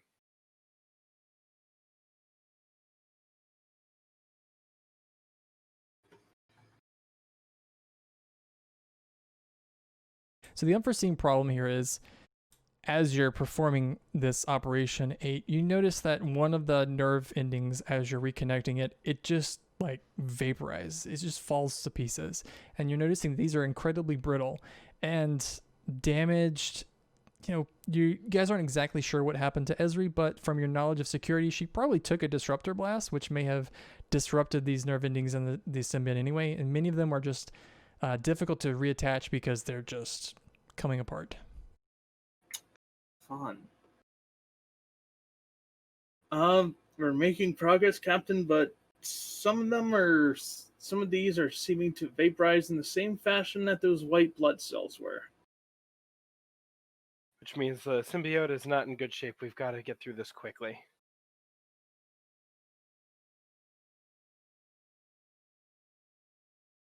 And give myself a marker to represent that I've made this more difficult for you guys.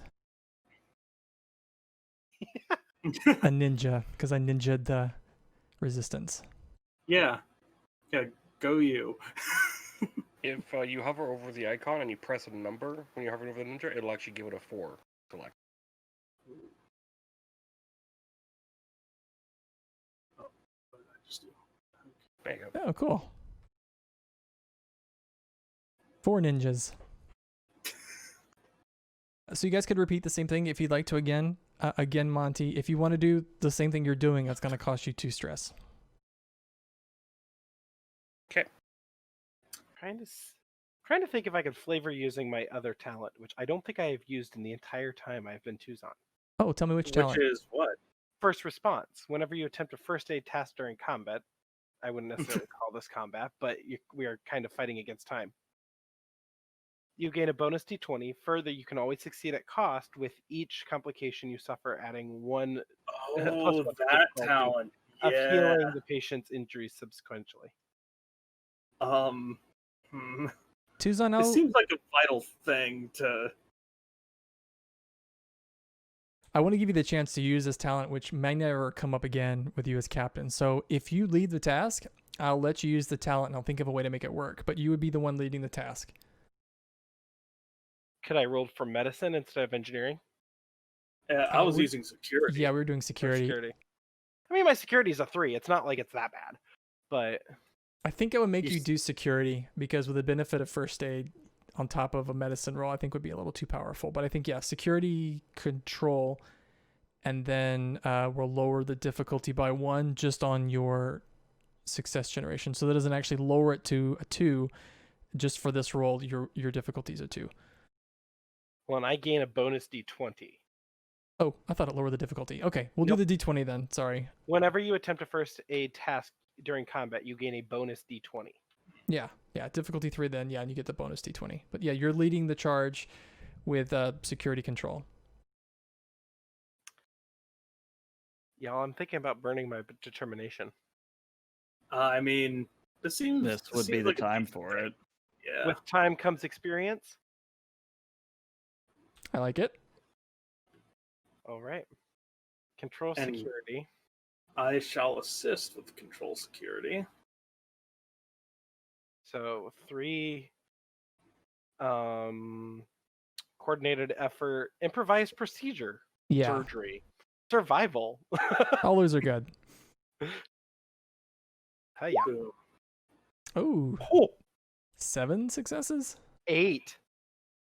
Because I burned my determination. Like Beautiful. two from determination. I've got 2, 4, 6, 7.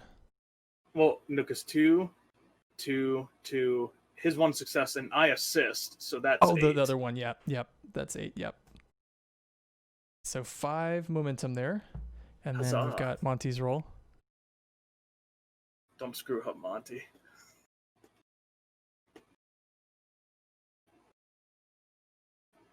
Wow. The I stress rolled a was too 1 and a much and 2. Monty powered down. Oh, there he is. Oh, and he got an 18. Oh, complication. Oh, yep. So but we I'm gonna succeeded significantly, so I'm gonna I'll take keep it. the complication, and we'll deal with that after everything else because I actually already have a plan for this. How many challenge dice am I rolling? You are 2 rolling plus? 5. I'm under half health now. Yeah. You still have 4 resistance from the unforeseen problem. 1, 2, So 3, we could 4. spend 2 momentum to get rid of that resistance. True. But And I still then- only have 4 there. So best But way then you could probably just would be, spend a momentum to momentum reroll for- at 0, and we or- just spend 3 momentum. or just spend the momentum to get the extra work. But So there's by spending 3 momentum, we would increase my work track. So I rolled 4, use 1 momentum to get 1 work. So there's 5. There's the breakthrough, and spend the other 2 momentum to shave off the 4 resistance. And then another momentum for having the interval. Would we even have to do that? Because we got 5. That's a breakthrough. We completed the work track. That's another breakthrough. That's all 3 breakthroughs. Oh, okay. Except I'm gonna spend that complication that I got from Monty to create a dead end. So I'm taking 4 points off the work track. And I think if you add 5 more, that's going to give you 6. Which I think still It's still a you breakthrough. still got a breakthrough. And lowers your difficulty down to a 2.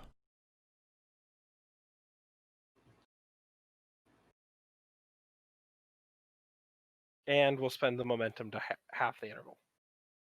And the dead end is Montgomery. As you guys are sitting there watching Montgomery, his disconnect kind of keeps happening. Like he's reaching towards the control. And Tuzan, you look up from your display and you notice Montgomery reaching towards the console, and his arm freezes there. And then the main lights on the Schrodinger cut off, and only the emergency lights, like the red lights along the bottom of the control center, just turn on. But the main lights are out, and Montgomery is frozen. And the dead end is something happened with Montgomery, and the ship appears to be without power. Tuzan just looks at Serval. Can you look at him? I sort of reach over and tap him to see if, he's even getting external stimuli. And when you tap Montgomery, it's like tapping a console. He's just a frozen statue. Well, my official diagnosis is we've burned out our computer. Oh, great.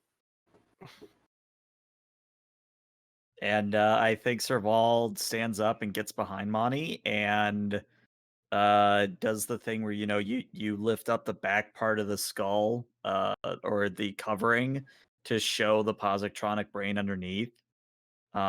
Is it like glowing with heat? Is it just not lit up? The lights are blinking incredibly fast. I look around the room. Is there a fire extinguisher? He's not on fire. You know what? I'm going to say there is no fire extinguisher because this is Star Trek.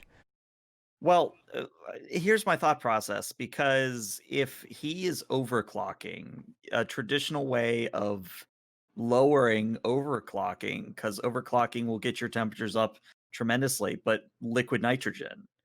So my thinking is that if we did have a fire extinguisher, I could essentially coat his brain in liquid nitrogen and get him running again. I love this plan. Serval, I don't think that there is a fire extinguisher on the bridge, but certainly in the mechanic of the ship and the impeller, there is something you could use that would do this. Okay, Captain, I need to run and get a fire extinguisher. I'll be right back. As you pass it, Tuzan just looks at a fire extinguisher. I'll explain when I'm doing it. Serval, you run towards the door expecting it to open, but it doesn't. Damn it. Of course. I'm Just imagining the. Yeah, so there's a thunk, and she goes, damn it. Manual override. Should be here. Rip off a panel, pull the lever. It just amuses me. Give me a security fitness difficulty of 1. Okay. There's a good chance to possibly give you guys more momentum. Nope. You Or only not. rolled 1. Oh, right. Yeah, I did only roll 1. Okay, yes. Okay, I yeah. do succeed. The door slowly screeches open, and you find yourself in the other part of the Schrodinger. I think you find various different places where the Schrodinger is using super cool liquids and then also super cool gases. Let's see. In order to rig up something that you could use to try to cool Montgomery, why don't you give me an engineering daring, because we haven't used Serval that much here. Let's do an engineering daring difficulty 3. It's another extended task. No, I'll give you a threat for a 3rd die. I have a focus in jury rigging. Let's see what happens. Now I press the button. Hey, and I could reroll that 0. It doesn't get me anything, but hey, 4 successes. So you get a momentum. You've managed to work together a device pulling off of, let's say you pull it from the atmospheric systems, because you realize if the ship doesn't have power, it doesn't really matter if you guys have atmosphere, which that may come up to play later on. But you now have, I think it'd be kind of I have funny. the perfect apparatus. I Go got ahead. it. So Why don't you describe it? I come rushing back in with essentially a giant bubble head, and I start affixing it to Montgomery's head, and it's full of super cool gases and liquid.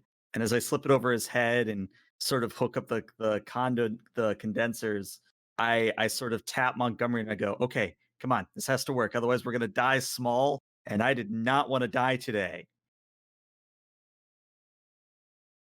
Montgomery, you do come back online. The problem mechanically is you're not going to be able to assist anymore. You can still operate the ship, but that's not going to mechanically be a dice roll. But that will stop you from losing stress. Super cool, right? That's That's a lot of components that are surface level getting damaged. Yup. But hey, you're back online. How much momentum did we earn? Just 1 from that. Just because I think it's funny. So the conditions are, Monty, with this bubble over your head, you're able to operate, but let's just say your hair falls out. Oh, I was thinking like the skin too. It gets cracked and corroded. I kind of like the idea of you looking like Mr. Freeze from that Batman movie. So like you're like just like Arnold, your eyes are glowing blue now. I'm glad we were on the same page there, GM Josh. Glad we were. But going back to this. Yeah, so for all of this to happen, though, I am going to steal one of your intervals.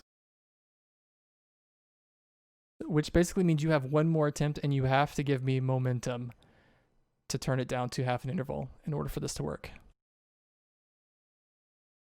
Alrighty. And Montgomery, you can again assist if you'd like, but you will take stress damage again. Okay. So 1 momentum to half the interval. 8, take us home. Okie dokie. Let's see. Oh. Alright, another control security. And I will assist with advisor so you can re-roll too. Huzzah.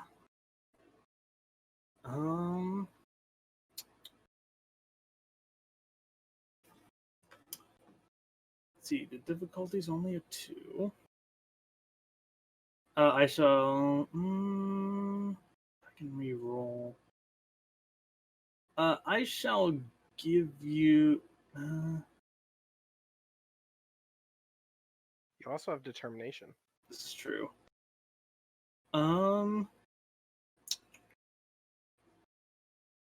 Best shot on the ship is a value?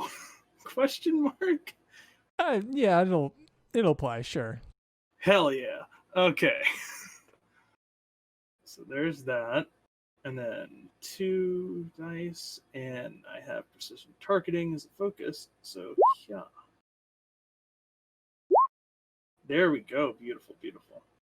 That's So- 5 successes, so we got 3 momentum. 2 momentum immediately go to half Resistance. to the resistance. Yep. And I get 7 challenge die. And remember, you do have to give me 1 momentum for the interval. I took it off before. Cool. Yeah. Ooh. Beautiful. 6 success or 6 on the challenge die. You guys bypass the resistance. I think you only needed 4 to get that last breakthrough that you needed anyway. Yeah. So I do it with style. So working together. Oh, we did not cover. Montgomery, are you assisting? Yes. Okay. And still the same increased complication range? Yeah. Beautiful. Very good. So 8, you managed to use the tissue regenerate again to complete the operation, connecting the nerve endings to the other parts of the brain. And immediately on your sensor survival, you notice that brain operations have started, or they continued, or at least restored back to what should be normal for the symbiont. And doesn't look like any of the nerve endings that can be repaired or left to be repaired. And also, with Montgomery having the bubble over his head, the power systems on the Schrodinger come back online. And as soon as they do, you guys get a call from Wynn. And she says, Schrodinger, are you guys okay? You kind of went off our scope for just a minute. We are just fine, Doctor. We had some complications, but we're good. I think we can actually pull you guys out from here. You shouldn't even need to go any further in the bloodstream. I'm assuming you're all done. Just putting some finishing touches, and yep, good to go. 8, did you just initial his thalamus? Shh, don't worry about it. Shh. There's just like a super tiny like fraction with 8, 13. Just don't worry about it. It's fine. It's fine. No, but even in a joking sense, like GM Josh, because you're a surgeon, isn't there like a flair to certain surgeons, like they'll finish in a certain way? I will neither confirm nor deny that. Alrighty. I'll take that as a solid sometimes, and this will be one of 8 of 13 sometimes. Because it's dramatic and I want to be an SOB, I'm going to present this to you, 8, as something that you would have just considered. So you did sort of have mutiny in your mind with Tuzon here, and it kind of fell apart. It would be easy, now that you're on the Schrodinger, to eliminate Tuzon. I'm just going to point out off that life support. Well, I would just like to point out that we did follow the rule of Chekhov's phaser. The phaser must be fired in the 3rd act.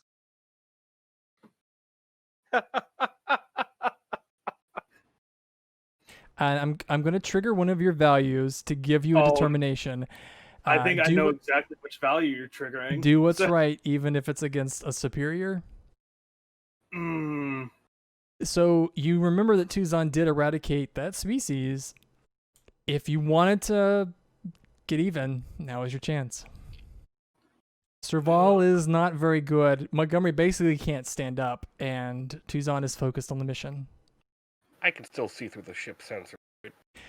Yeah, 8, you may not know the abilities that Montgomery has. We all know that Montgomery can probably actually do a lot more than he seems, but he does have a bubble on his head. Yeah. Oh, player me doesn't want to, but what would 8 do? I think 8 would go for it, to be honest. Because I don't think 8 brought a phaser with her, but would I see the Type 1 phaser on Tuzon's hip? Well, that's the thing, is that the Type 1 is hidden. Let's actually And do I- that roll and see if you would. And I never notice said it was on my hip. I just said it was going to be on me. Right. No, that's fair. I was just asking. Yeah. If you want to see if he's armed, we could do that roll, and I'd actually have to look and see what the rule for hidden is. I've never even used it before. It's never really come up in my games either. I think it's basically like an insight security, and the hidden quality, if it's like hidden 1, then it's difficulty 1 or more to see it. I think. Okay. So I don't want to influence what you would do with 8, but I just wanted to present that as an option, and I did give you a point of determination because I think that value does come into play here. So you said insight security. Mm-hmm. Insight what's the security. difficulty? I'll say the sorry. difficulties 2. Okay. I'll take a momentum for a 3rd die. And I do not have a focus here.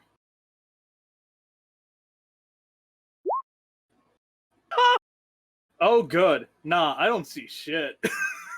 Tuzon, you look over at 8 and you notice that her eyes are not on her console. And just from your experience, you were in the concentration camps. You're kind of used to seeing murderous intent in someone's eyes. You've been around for a while. When you look at 8, she's not really looking at you with friendly eyes. And that's the complication. Oh man, I actually, nah, because I'm trying to. In your canon, Josh, the board are gone, right? Not exactly. Actually, in my canon, we're going to figure out what the Borg are doing in the Hyperion game. Oh. TBD. Ask ELH in a few weeks. Yeah, I was gonna say that's gonna be my problem. Because depending on what happened, I was like, oh, I was gonna say like, maybe for like a brief second for the complication, like her Borg nanites activate again. I mean, you do have a determination. You could re-roll any or all of those zeros. Why'd you have to remind him? Yeah, sure. I'll re-roll all those zeros. Let's see what happens. So I'll just roll 3d20 here real quick. That is 2 successes. That's 3 successes, right? No, because I did not have a focus for the task. Oh, okay. That's right. Yep. So that's enough. Sorry, Tuzon, that I mentioned about you noticing the murderous intent. Perhaps your eyes are just focused on what Serval and Montgomery are doing.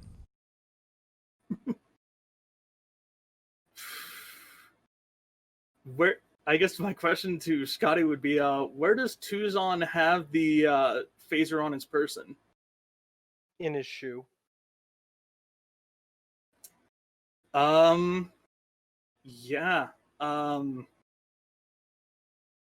She doesn't know what it's set at.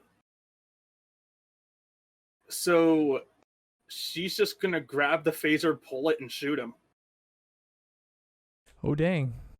So, question. I'm the ship.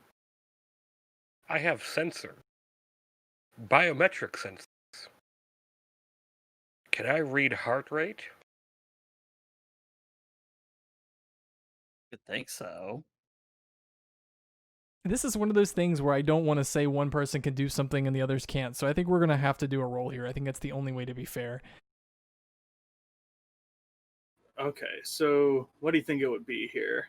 8 and Tuzon, why don't you guys both give me a security daring? Montgomery, why don't you give me a security insight and roll 2 dice, each of you, all 3 of you, and whoever has the most successes is the one that comes out on top. Do focus apply? Since I'm assuming that Tuzon is resisting, would hand-to-hand combat apply as a focus here?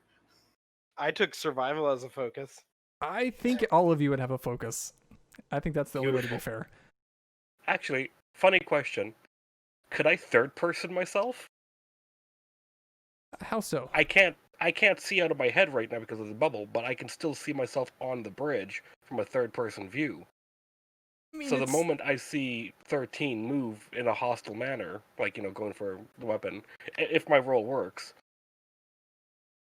I could just use that reference to, like, move myself. what? Yeah, I think that would work. Let's figure out how that happens if Montgomery is the winner. I got Because one. I'm just gonna go with the 2 dice here because I want to make this as even as possible. would my focus of hand-to-hand come into play? Yeah, I will say all three of you have a focus. That seems the most fair. So that's 1 success. Yeah, I got 1 success. Think Hey! about what's gonna happen if you all three tie. Okay, Montgomery's got Oh, Montgomery's got a lead here. So Montgomery, I don't want to give you any momentum for that. Let's just say you win here Sorry, first. You see what's happening. I have to say something first. I did insight security. That's yeah. stat difference. Oh, actually, insight's lower than daring, so you're fine. yeah. You roll a 12 and a 2. I think that in Yeah. any case you've still got the same successes. So Monty, what do you want to do here? Do you notice that 8's blood pressure did rise? She's making moves towards the captain. I'm just gonna get up from my seat, and as before I let the how much tension or wiggle room do I have with that cord connected to me? I'm gonna leave all that up to Serval because Serval, Montgomery, you've kind of been Serval's project. I don't know where the bubble ends and the connection begins. I would say that you can maybe get like 2 or 3 feet from your chair, but I definitely didn't do this with your mobility in mind. So, getting up, I'm going to make the ship bank, so it tosses everyone off balance, as I'm countering that with myself, as being an android. Get into 13. If I'm ripping something, damaging something, breaking something, so be it. But I'm coming out of that bubble if I have to.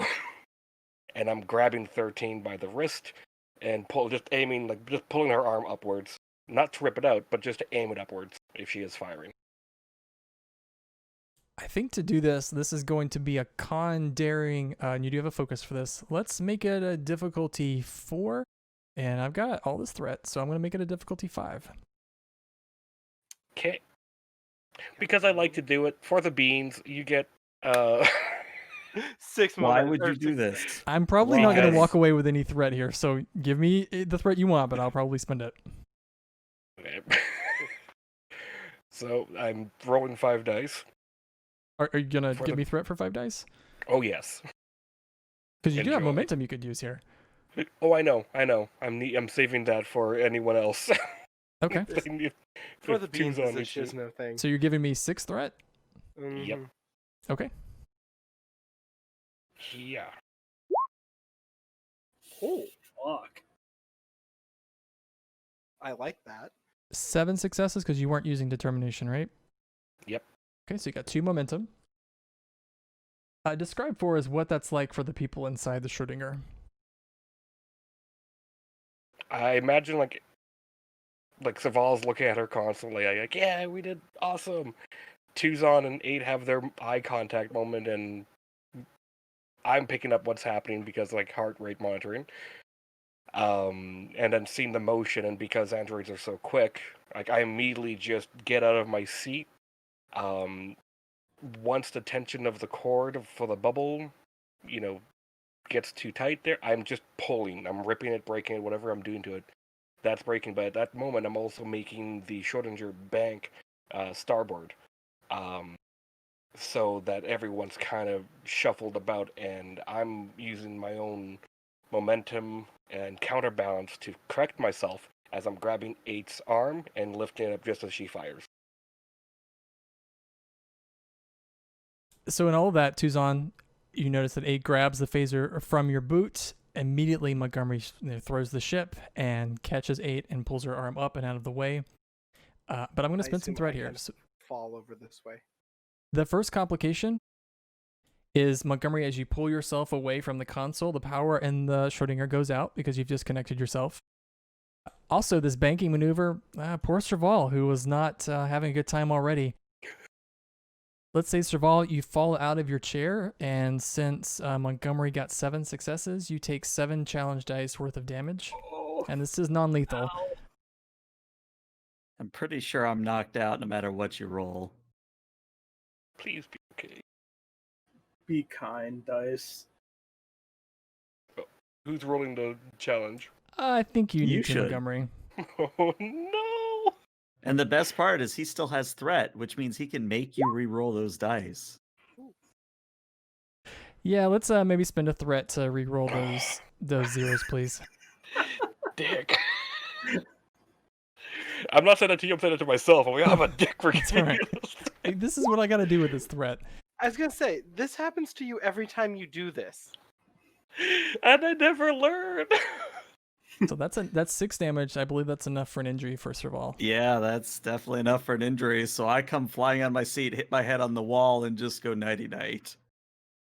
And then finally, I'm going to give you guys another complication. So 8, I'm assuming you came up with that phaser, and as Montgomery grabs it and pushes your arm away, there is a blast, and you guys hit this console here in the corner, and it shorts out. I think I've created enough chaos, so there you go. As all the lights are going red as we are in emergency power. Tucson just looks at 8. You happy now? We'll go grab a first aid kit and try to tend to Serval. Hey, your first aid talent, you wanted to use it. No, I have first response, not first aid. I don't even have first aid as a focus anymore. So I'm going to say, Montgomery, you have 8 immobilized, and 8, you can fight back if you'd like, but that would actually be melee combat. I mean,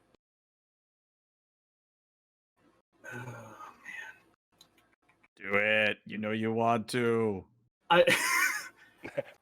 she's gonna put up a struggle.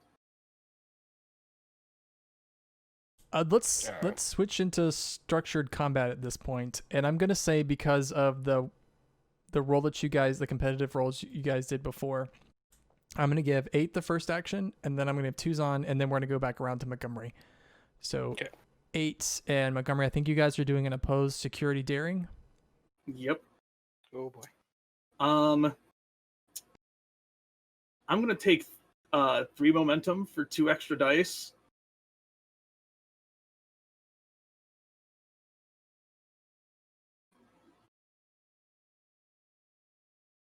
Let's see. Monty still has his determination. I do. As an android, Monty also has hella non-lethal resistance. Mm-hmm. I do. 8's lucky I don't have mean right hook. Jesus. He So also only that's has 6. 4 stress left, though. I So forgot about that's that. 6 successes. Monty. Yep. Take Security your daring, please. determination, and then the 2 extra the 2 momentum for your 4th dice. Well, the thing is now, our pool to pull from is 1 pool. I could, now hear me out, for the beans, and if I roll low, I can use my determination to re-roll. Yeah, but if you fail, what's going to happen is GM Josh is going to spend the threat to make a complication that you activate the phaser on an area and stun everyone, and we all just die as the ship gets disintegrated. Okay, I No. hear you. I hear your concerns. This console So- that you hit over here was a very important console that we will get to Yeah, later. it was a very, very important console that you hit. Yeah, that was our regrow console, wasn't it?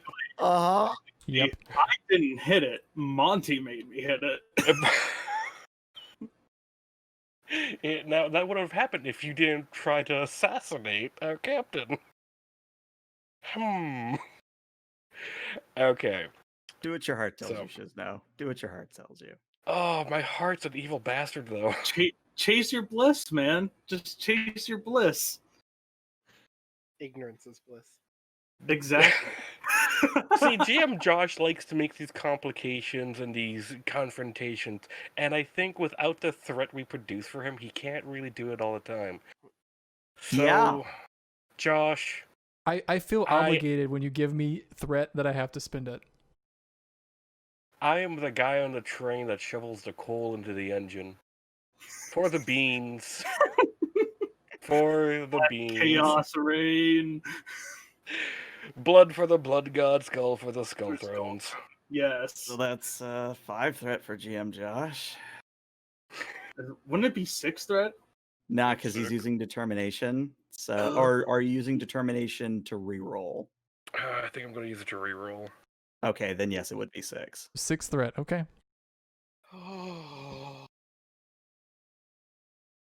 In before all complication.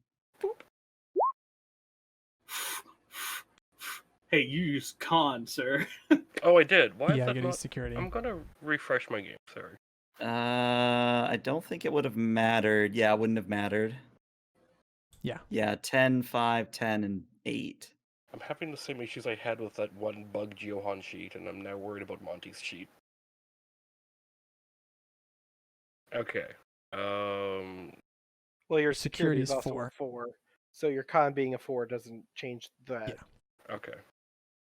So then the term to reroll all of that. Reroll all of it or just the 0? Well, he Well, I'd needs have to to- crit. Yeah. Because he needs 7 successes to win, doesn't he? He does Yeah. because 8's the instigator. Because ties go to the attacker. Mm-hmm. Okay, daring. Yes, that's all correct now. Well, So, not only do I win, Monty has a complication. He doesn't have that much stress left. I think I have the perfect complication. Go for it. Monty's bubble breaks. Oh boy. Yeah. Engage murder mode. Oh, no, because you would just phase out again, right? He would, Am I still connected to the ship? no, You- he's no, not. you ripped that. You made it very clear that you ripped that free. So then I don't need the bubble anymore. I would probably rule with that complication though that ELH suggested and that I very much like. Would probably be though with losing the bubble, that would just mean that you take an injury. And then I get to punch him, which won't do much. So 8, I was going to give you the option. You can either take the phaser away from Montgomery, or you can optionally do damage to him. Well, I'm imagine just if I going to just point don't- this out because it would be fair to do so. Monty, how much stress do you have remaining? I have 4. If you do 4 stress of damage, you not just injure. I 'cause lethally he's- injure him, don't I? Actually, no. I think I'd have to check. I think if they're already injured and they take any more damage, they take another injury. It's sort of like losing your shields. Uh-huh. So right now, I'm assuming he has just a non-lethal injury. But if you do even 1 point of stress, that gets upgraded to a lethal injury. He'd have to give And me if you threat do though if 1 Montgomery's point, down too. right. But if you do another point of stress after that, he is essentially dead. We cannot bring him back. Ooh. You're I gonna know that's kill probably a yourself. bit instigating, but I did want it to be on the table. I do want to say that I didn't take the phaser away from her. I'm just holding her arm that has it still in her hand.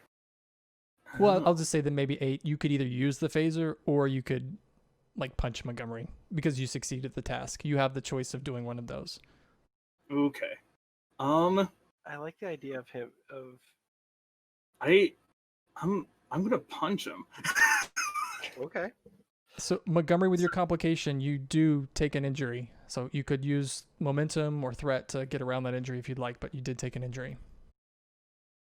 Yeah, I will use the momentum.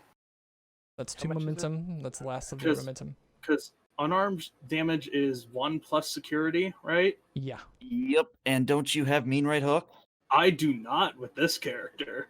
Oh, But well, doesn't Monty have a certain amount of resistance? He has a lot of yeah, resistance. to non-lethal. But I can just give you threat to ignore that resistance, can I? Literally you one can. threat. Cool. That ignores 4 resistance. Yeah, if he gives you one threat to upgrade his attack to a lethal one, then it bypasses your non-lethal resistance. Wait, 8, are you doing you're doing a lethal attack against Montgomery? No, I'm doing a non-lethal. I'm just punching him. Like, Okay. so, am I in that instance? Am I not allowed to give him threat to just do like piercing, or no? I mean, you can. Yeah, you could spend. It would be 2 threat for the piercing to get through all his resistance. Or 1 threat to make it lethal, is what we're saying. Yes. Right. Nah, she's just punching him, so we'll give you 2 threat to just get rid of the resistance. That means he runs out of stress and falls. It's probably going to be lethal either way you go. Yeah. And I so wish that I had momentum to create a somewhat of an advantage right now. Well, that's 4 challenge die. I think Montgomery's dead. I honestly think he's dead because that's over his stress. He already took an injury. I think he's dead.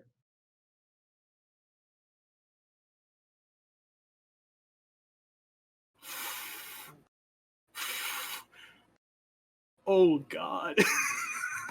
He already avoided the injury, so he can't avoid another injury. That's 4 damage. He bypassed resistance, so non-lethal 4 damage would have given him another injury that he can't Which avoid would because he upgrade already it had to one. lethal. Upgraded to lethal. That's a lethal injury. Yeah.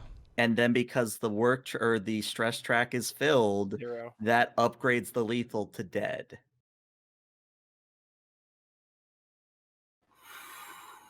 Man, Shizno, this is not your week. 8, how about this? I'm going to give you a threat to reroll those. There you go. To reroll all of them? The challenge Or- dice. Let's, You can reroll as many challenge dice as you want. Well, I think since he's giving me a threat, I'm not sure if there's an amount he wants me to reroll since he's the one using it. Reroll everything that's not a 0. So you're going to reroll the Okay. 3 effects and the 1. So you're rolling Okay. 4 dice. Fair. I'm also okay with taking back and just saying you're getting rid of 2 of the 4 resistance. Yeah, I was gonna say you could do a take back. See, I wouldn't mind. I'm sure Shizno wouldn't mind either. Yeah, because you gave the threat to ignore his resistance, because he has 4 non-lethal resistance because he's an android. Mhm. Right. You did 4, so if you do like a do-over and just don't give him the threat to ignore the resistance. Having Or him we could reroll just- the... We could just say that GM Josh is like using a threat to like somehow like counteract that, I guess. I was going And to say so I having only me give him me spending threat to have him reroll the challenge dice seems like the most fair way to do it, because he gave me threat Okay. to bypass the resistance. Like I could say no, That's but then he could spend it again. That's Mhm. fair. Okay, so I'll reroll those 4. Yeah, reroll the 4 challenge dice. Oh, Jesus. Oh dear. Oh boy.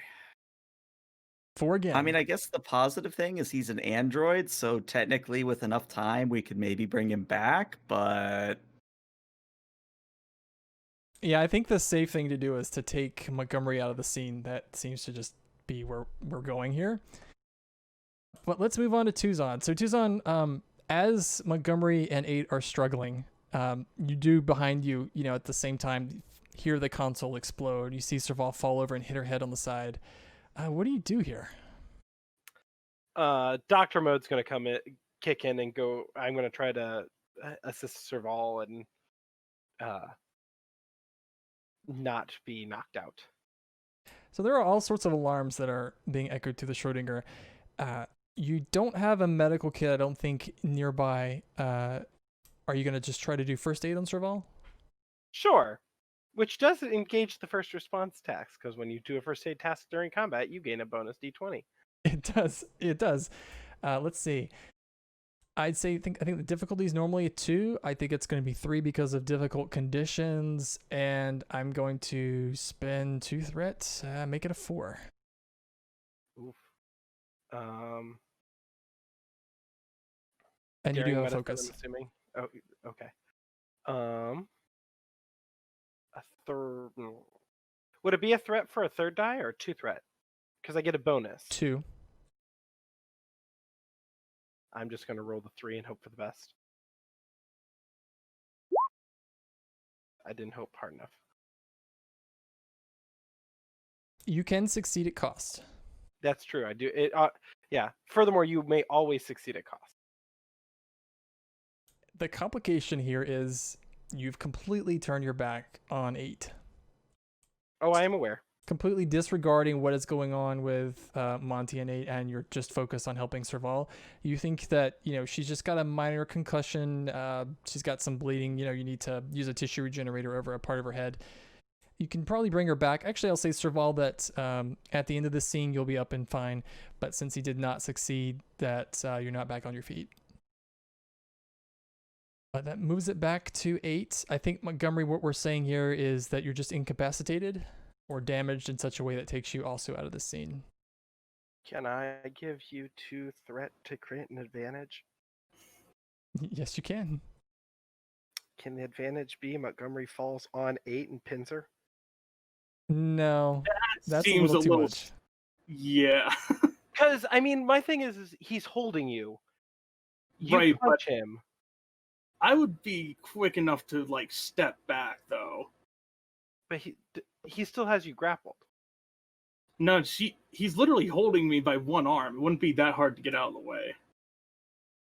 But you've also deactivated an android. Mm-hmm. That grip ain't going anywhere.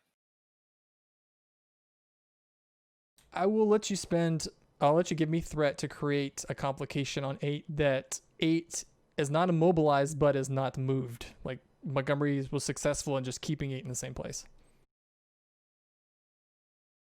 If Okay. that is useful to you, I'll take the 2 threat for that. I'll take it.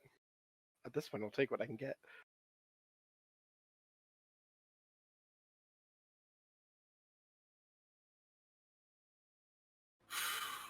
Okay, so I have options here. Oh,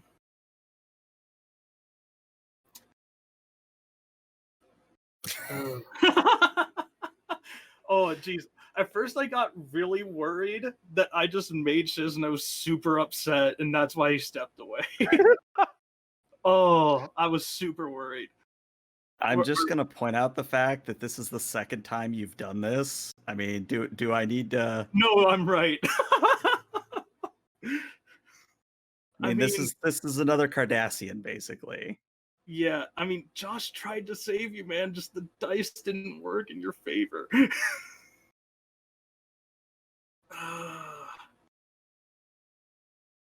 This. Oh, Tuzan, I've got a good one. When it's your turn, I have a good idea for you. So basically the complication is my difficulty is 1 higher, basically, or the complication range increases. Depending on what you're doing, we'll figure out what that complication, how that's going to factor. Okay, so he's probably got the hand that has the phaser in it grabbed. Yes. I told you by succeeding the hand-to-hand that you could... Well, you chose to hit him. Okay, so yeah, that means you can't use Yeah, the I chose phaser. to hit him. I'm essentially just going to work on,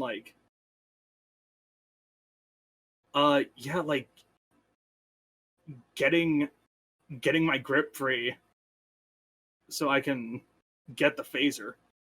I'd say for your major action for this turn could be, just doing that, getting your hand free so your phaser can be used the next turn that you have on Tuzan. Okay. Yeah, I'm okay with that. Tuzan, I'd like to challenge a value of yours. Okay. You have a value that says you can't save them all. You literally can't save them all here. You can save Dax, you can save the rest of your crew, but maybe you can't save 8. And if you go at 8 with the intention of doing lethal damage on 8, I will give you a determination.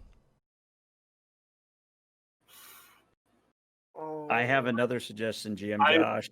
I would like to say out of character that I am living for this right now. I love this. GM Josh, do transporters still work to and from the vessel? The entire Schrodinger is based on transport technology. No one has tried to transport anything in a scaled down state before. Then I would like to give you, because we don't have momentum, I would like to give you 2 threat to create the advantage that Sophant, even though she wasn't on the away mission, she did tell Tuzan that she expected it. So the advantage is that we detected the phaser fire on the bridge of the Schrodinger. And I think, at least in Sophant's mind, that she would try to beam out 8 of 13. Whatever that would do to her. I like I that like idea, but I really want Tuzan to be on the hook here. Okay, fair enough. I We like may that idea. revisit that though, but I like if Tuzan wants to accept this, I think this would really take his character in a different direction.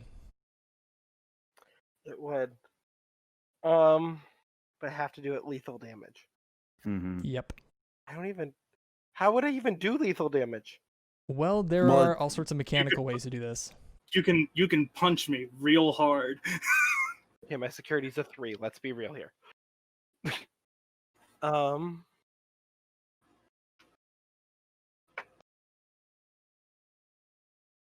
To give you some Or the ideas, beans.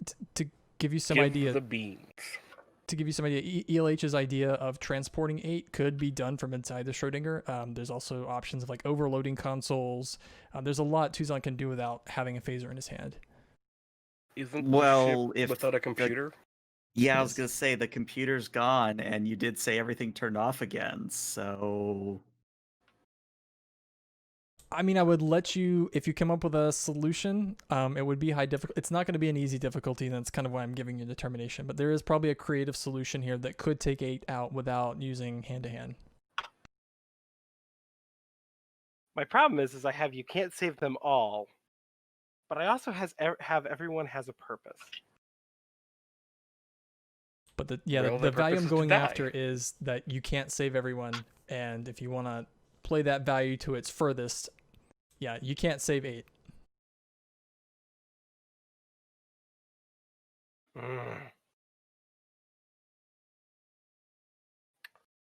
Oh, I'm so conflicted right now.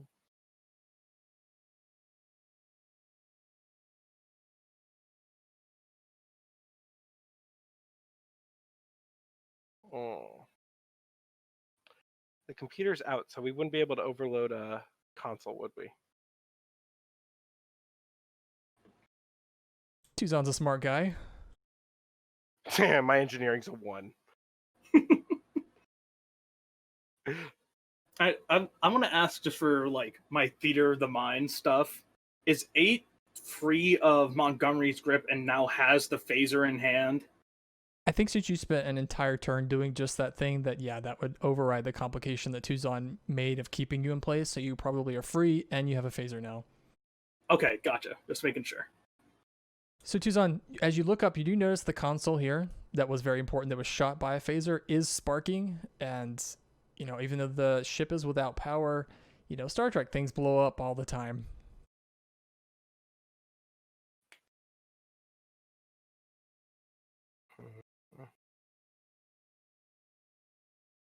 All right.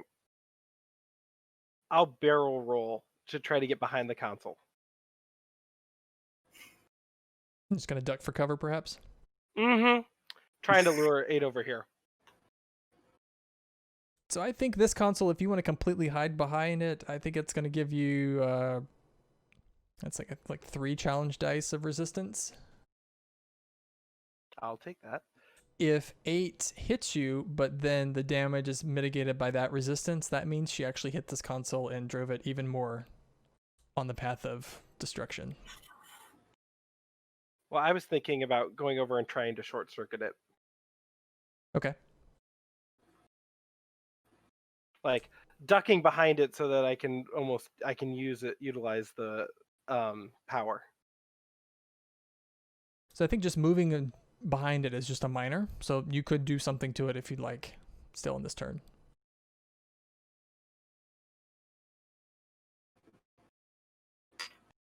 I'm trying to figure out how I'm going to use it.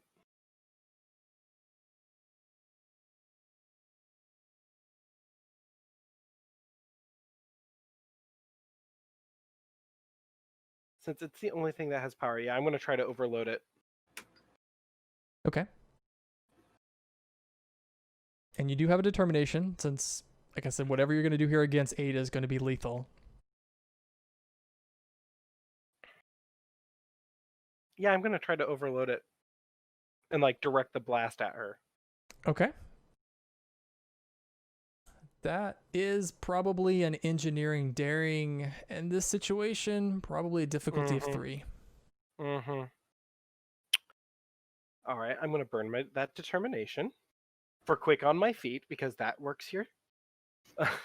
I'll say ahead of time before you roll that the number of successes you get will be the number of lethal challenge dice you roll against 8. Okay. Daring engineering. Survival and improvised procedure work kind of well as focuses here. Yeah, I think so. I give you 2 threat for a 3rd. Okay. Ooh. I crit. Holy crap.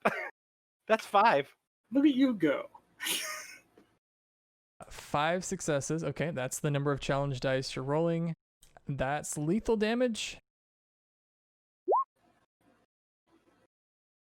6 lethal damage to 8. Okay, so I haven't challenged a value yet this session. Correct?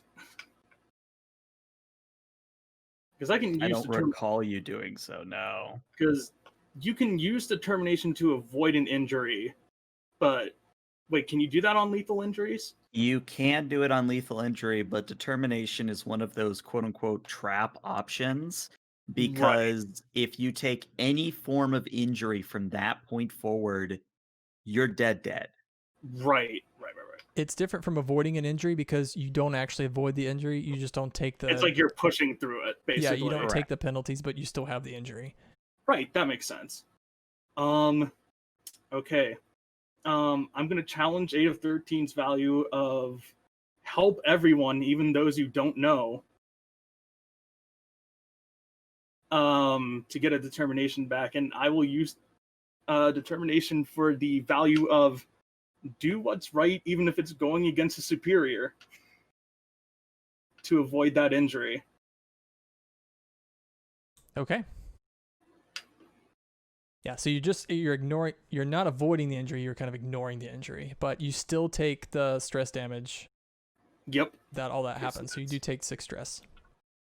Yep.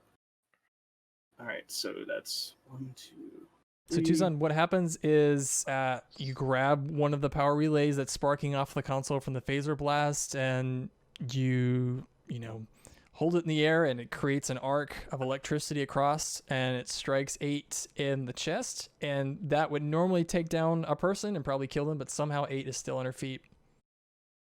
The Borg implants grounded her. Let's see. I'm still crouched behind the console. Yeah. So I'm still trying to put as much cover as I can. This door here is closed, right? It was open before because we had to manually open it, so it's still open. Right, I don't think Serval would have closed it behind her. Okay. Because I had a plan that would have been real bad if that door was closed. Well. Because I could just use my miner to move, like, behind the console to where he is, right?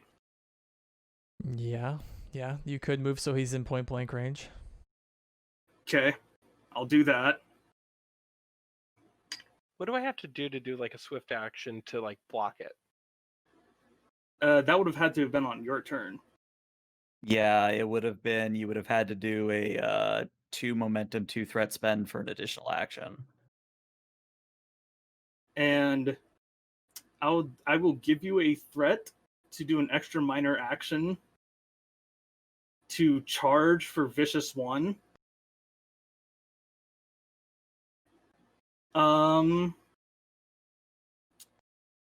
What? Would she go lethal? I think she. Because what base damage for a type 2 is, I think. It's a type 1. The type 1. It's I think type 1. 2 plus So security. it's 2 plus security? Yeah. Yeah. Sounds right. Yeah, she's just gonna attempt to shoot him. Not lethally, but is still shooting him. So stunning him. Okay. Yeah. See, so that's control security. And oh, sorry, go ahead. It's a difficulty of 2, but I'm gonna make it a difficulty of 4. Okay. I'm gonna take some inspiration from Shizno. All the beans for 5 dice. Oh god. So 5 more threat. 6. Yep. Or yeah, 5. No, are it would be you buying? six. You're buying 3 dice for threat. Yes, I am. That's 6 threat. Yeah. And boom. Holy shit. So that's 6 successes. So Yeah. that's 2 momentum. That feels weird to say. We have 2 momentum because of this thing now. And 7 challenge dice. So that's a total of 6 right now How is it 6? because I charged for Vicious One. Oh. That's right. I would like to use momentum to re-roll those 3 zeros. All right. So that's a total of 8 non-lethal damage. Not But all it my is enough stress. to. I was gonna say it is enough to put him down unless he chooses to avoid the injury. Oh no. I'll go down. At this point, yeah, Tuzan, you fall down, stunned. 8. 8 is alone in a broken ship in the middle of a symbiote with no one alive or no one awake. I think the thing to do here at this point, well, first of all, 8, did you have anything that you were building up towards that you wanted 8 to do? Because otherwise I'm going to end the scene.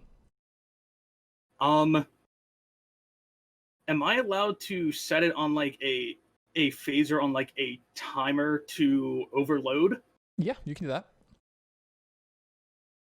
Okay. I am just going to grab Tuzan and essentially, oh man, because I don't know what ELH's plans are going to be for that transport.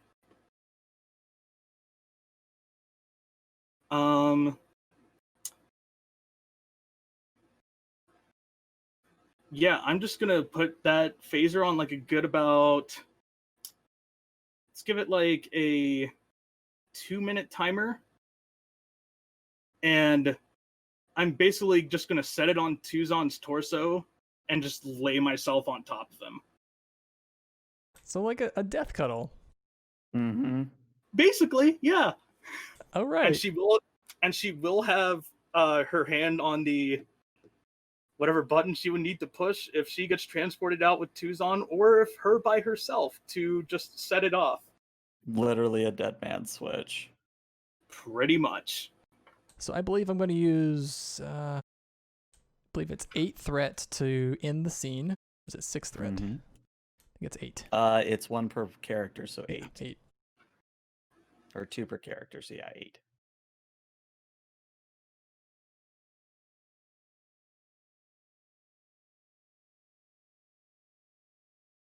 And we immediately cut back into the main sick bay on the Hope.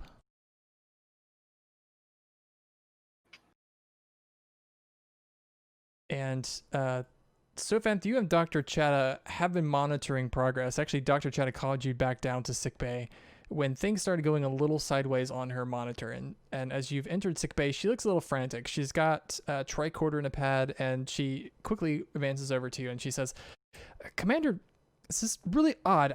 I don't really know why this is, but it looks like the Schrodinger lost power, and it could be, well, the fidelity of what we're dealing with here is difficult too, but the sensors on the Hope the medical sensors are well, they're very sophisticated, and I think I picked up phaser fire inside the Schrodinger, which doesn't make any sense, but I wanted to bring it to you because we've lost communication with the away team. I put a steadying hand on her shoulder and I say, Dr. Chada, I need to know in as few words as possible, what happens if I were to transport someone out of that environment? Uh, honestly, we've never tried it. Give me your I- best guess then. Well, without Palladium to reconstitute them to the original scale, I think they would transport out at the same size. I don't think that they would be restored to their normal size.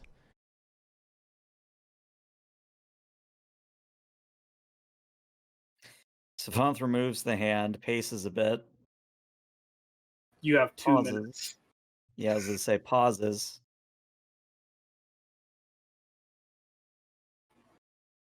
There's nothing that can be done there's no remote access, Dr. Chada. There's no emergency override, nothing we could do to potentially make them regrow. All of the Palladium we have is on the Schrodinger. If Mr. Montgomery was operational, well, yeah, we could attempt a remote connection, but I'm not getting anything. I'm not getting any telemetry. I'm not sure that he's active.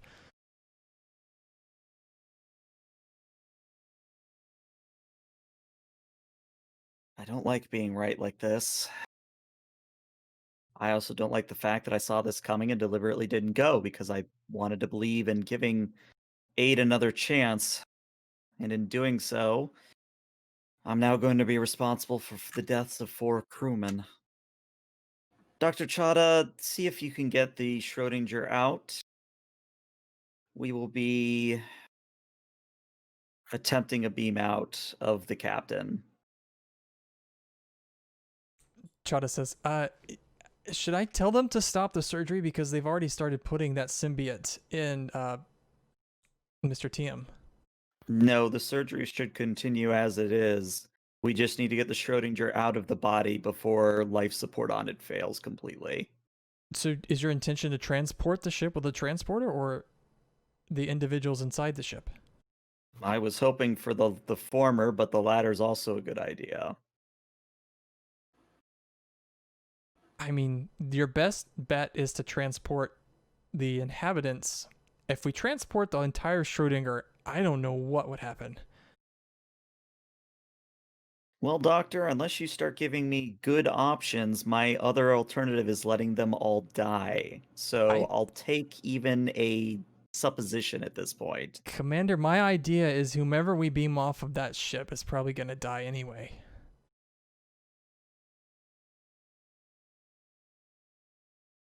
We can target specific life forms. The sensors on this vessel can do that. I just can't.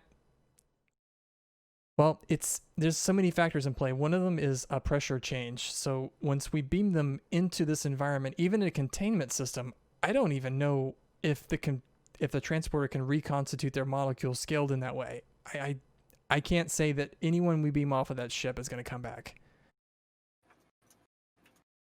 Well, as morose as it is to say, we have an extra on that ship. I'm trying to think.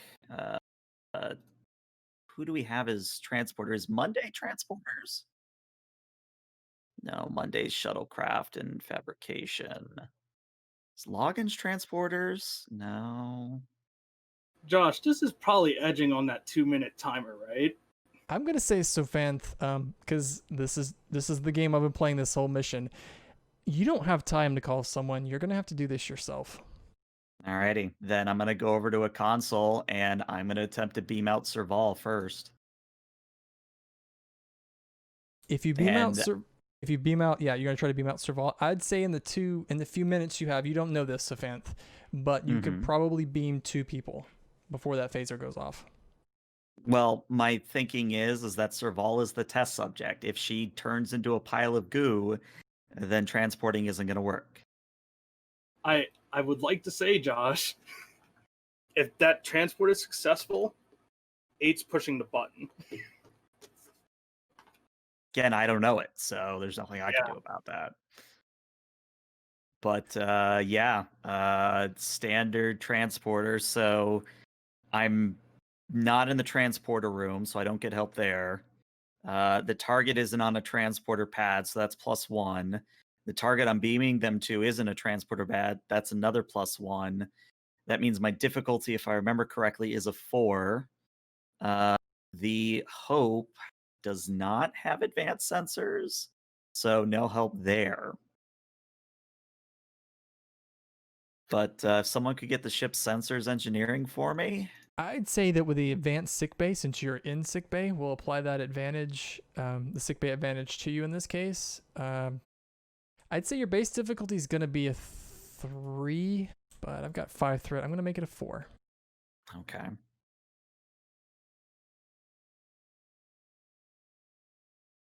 Yeah, I think I Hold deleted. on. Oops, I deleted Sophanth with those threat.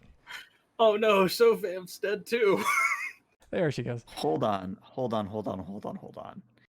So this is going to seem like a tangent, but I swear there's a point to it. You remember the Wadi episode of DS9, yes? Unfortunately, yes, I do. Well, actually, there's a bright side to this. You remember how Cisco and Kira and Dax all were made essentially into game pieces? Yep. I specifically have the Wadi culture or focus that I had for being lauded by another culture. So I also have quantum mechanics. So my thought is, what if I use a modification of the same philosophy that made Cisco and the others into game pieces?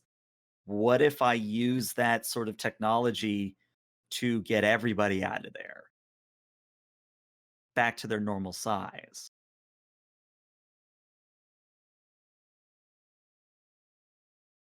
What would their condition be when they came back? Same as it was when Cisco and the others came back, which I don't quite remember, but I think they were very pissed.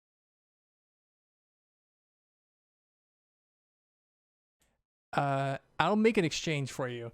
You can do Okay. that in this transporter role, but all of them are going to have a lasting injury. And by lasting injury, I mean I'm going to go in like that section in the medical section in the science book and come up with something that is going to be like, I don't want to say scarring, but they're all going to have an injury that's going to persist over a few missions. I mean, injury is better than death. So You've already got, still But I you've am already going still got one difficulty extra. 4. I'm going to increase the difficulty to 5. Okay, and I'm rolling against a 9, and it doesn't matter if I've got a focus or not. All right. I how will do let do you use this? science though in place of engineering because you are doing something sciencey here to give you a chance. Okay, then I do have a chance. Well, determination's on the board. So determination, first one. Life is a game, and I hold all the cards. Yeah, this is literally using game mechanics, both in and out of character, to do this. So that's 2 free successes to start. We have 1 momentum. I'm going to give you 1 momentum, 1 threat to get a 3rd die. And then I'm just going to see what happens here. So if someone could roll the ship for me.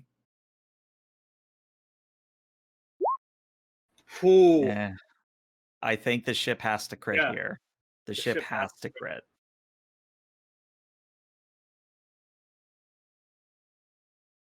Otherwise, that phaser goes boom, and they're dead anyway.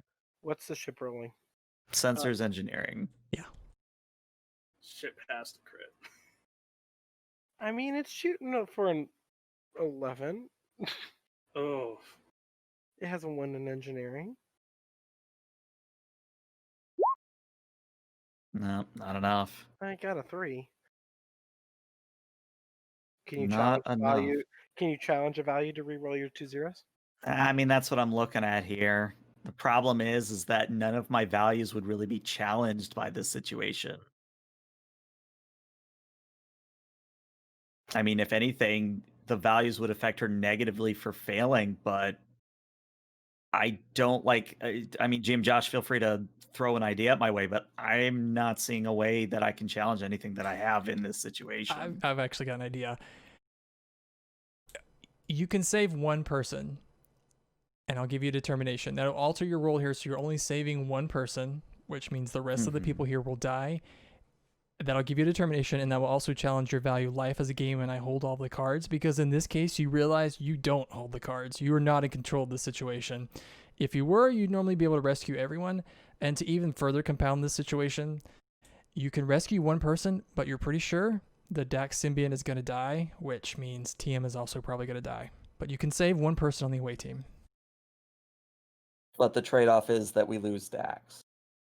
The trade-off is that the Dax symbiont is probably going to die, receive fatal injuries. You might be able to get some information out of it, but it's not going to be around for much longer. But you could save one person on the away team. The No, question, who do you I save? can't do it. I can't do it. The Dax symbiote's too important to the Starfleet at this point.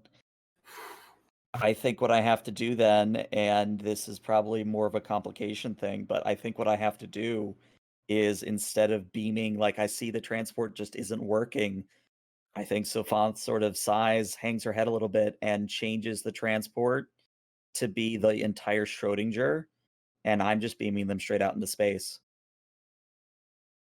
The whole Schrodinger? Okay. Whole Schrodinger out into space. And it's probably right as it transports into space. Boom. I would say that you engage the transporter and you look on your targeting scanner to see where the Schrodinger should appear, and it does not appear. But it's no longer in the Dax symbiont. It's somewhere. And Chada walks over to the display as you're hitting the commands, and she says, Commander, I have no idea where they are.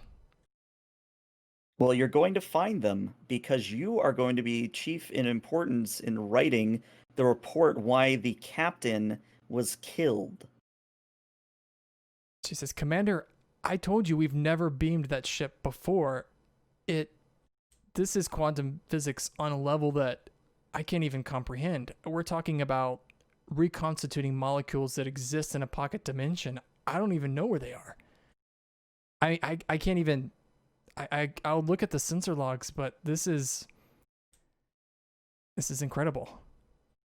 Yes, an incredible failure. The only bright side is that we have saved the Dax symbiote. But we cost 4 crewmen, admittedly probably one mutinous one, to save the symbiote. I don't understand what And I'm happened. going to have to tell Tiem when he wakes up that his old lover is now dead. It's possible that they're not dead. I don't understand what happened on the ship anyway, why it lost power. Everything was fine. Well, that's your problem now, Dr. Chada. I have to go see what we can get out of the Dax symbiote. And with more than a stomp of her feet and angry swish of the tail, I think Sophant is going to go watch the procedure with Tiem. And we'll be there when and if he wakes up. Moving you into the operating room, it's actually a fairly straightforward and simple procedure to implant the Dax symbiont at that point, since the work that you guys had gone through, allowed it to recover. And TM's recovery is fairly simple. They implant the symbiont, it does what it does, they close up the wound, and, within maybe say an hour, TM is starting to become conscious. And that's no longer going to call him TM anymore, because that's not who he is. He's now Jarice Dax. And after some time, his eyes open, and he says, "Hi, Commander. Is Edon around?" We'll talk about that in a minute. First, what can you tell me about the symbiote? What has Dax learned? Oh, I've got a splitting headache. Okay, wow. Where to begin? First of all, Commander, are you sure we shouldn't wait for the captain? Because I don't want to have to repeat this again. We've actually got... time is not on our side here. Then it's very important that you tell me what you know first. Okay. Well, first of all, take a seat, or in your case, hold on to something, because in approximately 1 year from now, every Klingon in the galaxy will be dead. The Klingon... I just sort of blink. The Klingon augment virus... well, it's mutated. And despite all the Klingons' effort, they have not been able to come up with a cure. In fact, the mutation occurred while Martok was Chancellor, and when it was obvious the Klingons couldn't stop the epidemic, he intended to go to the Federation for help. And Jimpock and a small group believed that this would essentially weaken the Empire by showing that they were at their lowest point. They felt the adversaries of the Klingon Empire would soon take over and they would lose everything. That's why he challenged Martok to combat, and that's why he took over. And he realized as the symptoms of the augment virus took over, which include increased hostility and mindlessness in the Klingons, he realized that the only way he could channel this would be to create a conflict. And of course, who was in their way? Starfleet.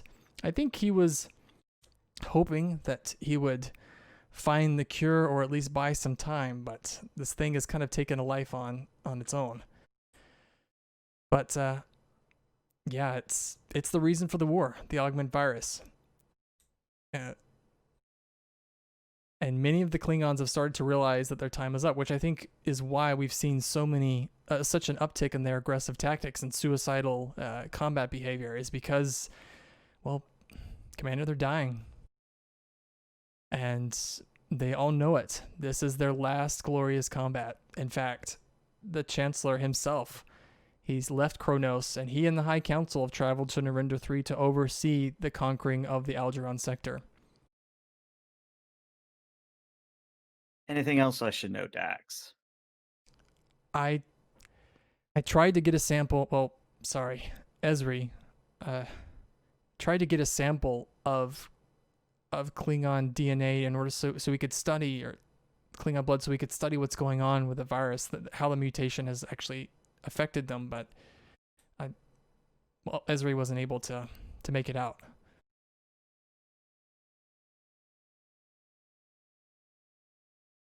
I'll be back in a moment. And Safan turns and actually goes into the next room, where I'm assuming Waltz and Win are. Yep. And I look immediately at Waltz and I say, Mr. Waltz, tell me, are you familiar with the Klingon augment virus? To some degree, I am. What if I were to tell you that we need to find a cure for it again?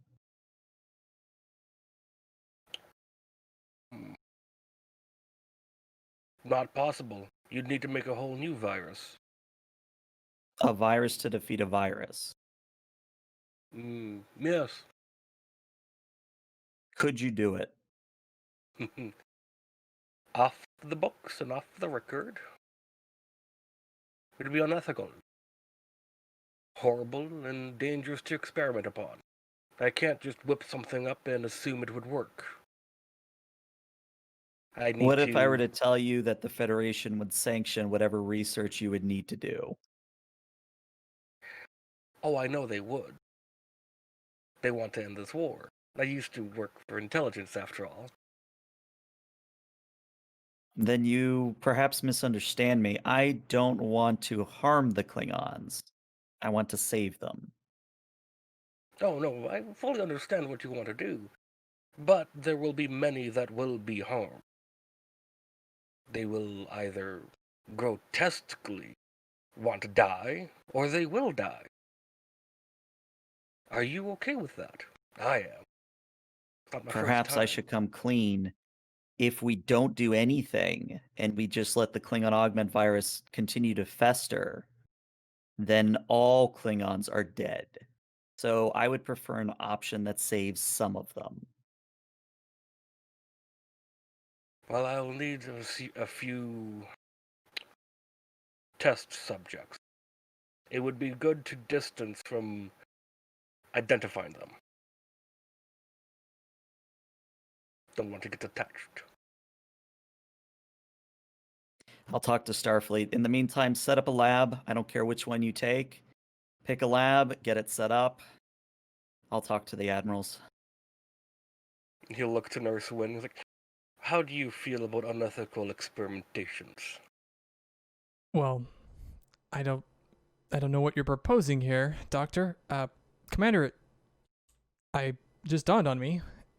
Do you want to cure some kind of virus? Well, we need to know we need to know more about it. If you want to cure the Klingon augment virus, we need a Klingon. I'm fully aware of that, which is why I'm hoping the Admiralty still has prisoners of war. It isn't the best solution, but in a way, those prisoners of war could very well be the test subjects that save their entire species. Man, today is just not my day. I will need access to Ericsson's research. You'll have it. Literally, whatever you need, this is top priority. Wonderful. But let me make one thing clear, Waltz. If I find out that you're causing more harm than is needed, more anguish, more pain than is needed, we will have a very frank discussion after this is all over. And you'll need to understand that if, for me to cure a species that's on the brink of destruction as quickly as you say they are, I'm going to have to cause a lot of harm. I could make a cure tomorrow, but in the long term, it could be rampant and running around making more mutations on them. There needs to be experimentations to have advancements. I feel like this is just a repeat of what happened on Earth in the 1940s. Oh, I see yes. your point. I see your point.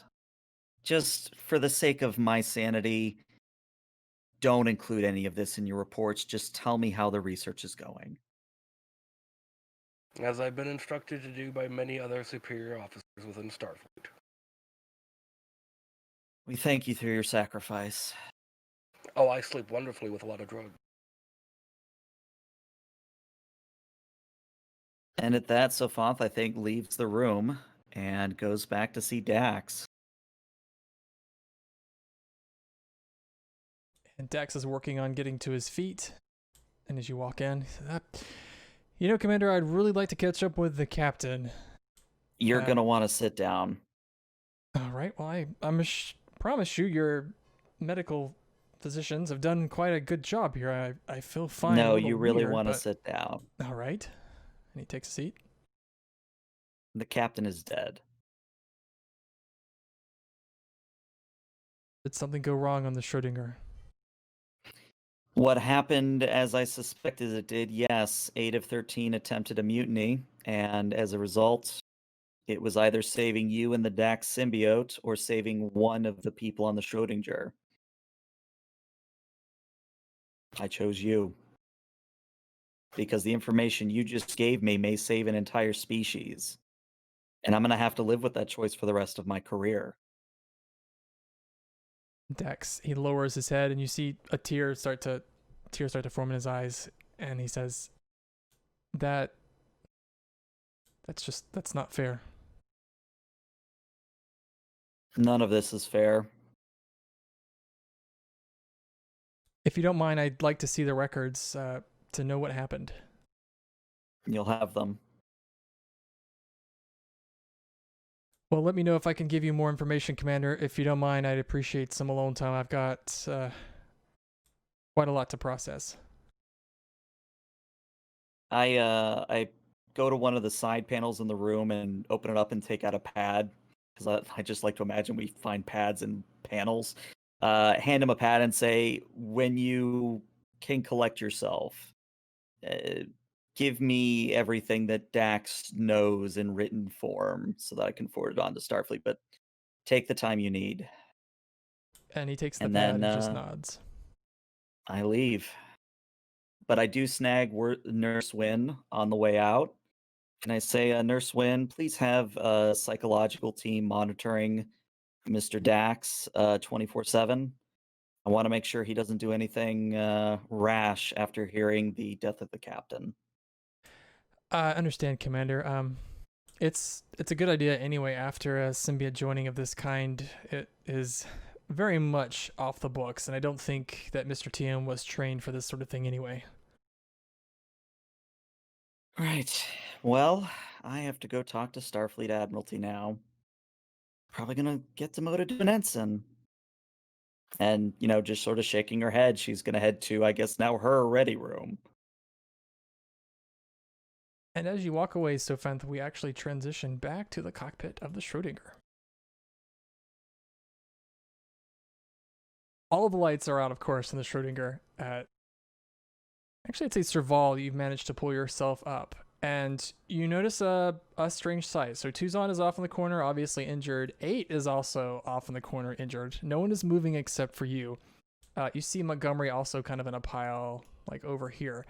But what's really catching your attention is that the whole front panel of the Schrodinger is missing. It's been blown out. It's just empty, up into the environment in front of you.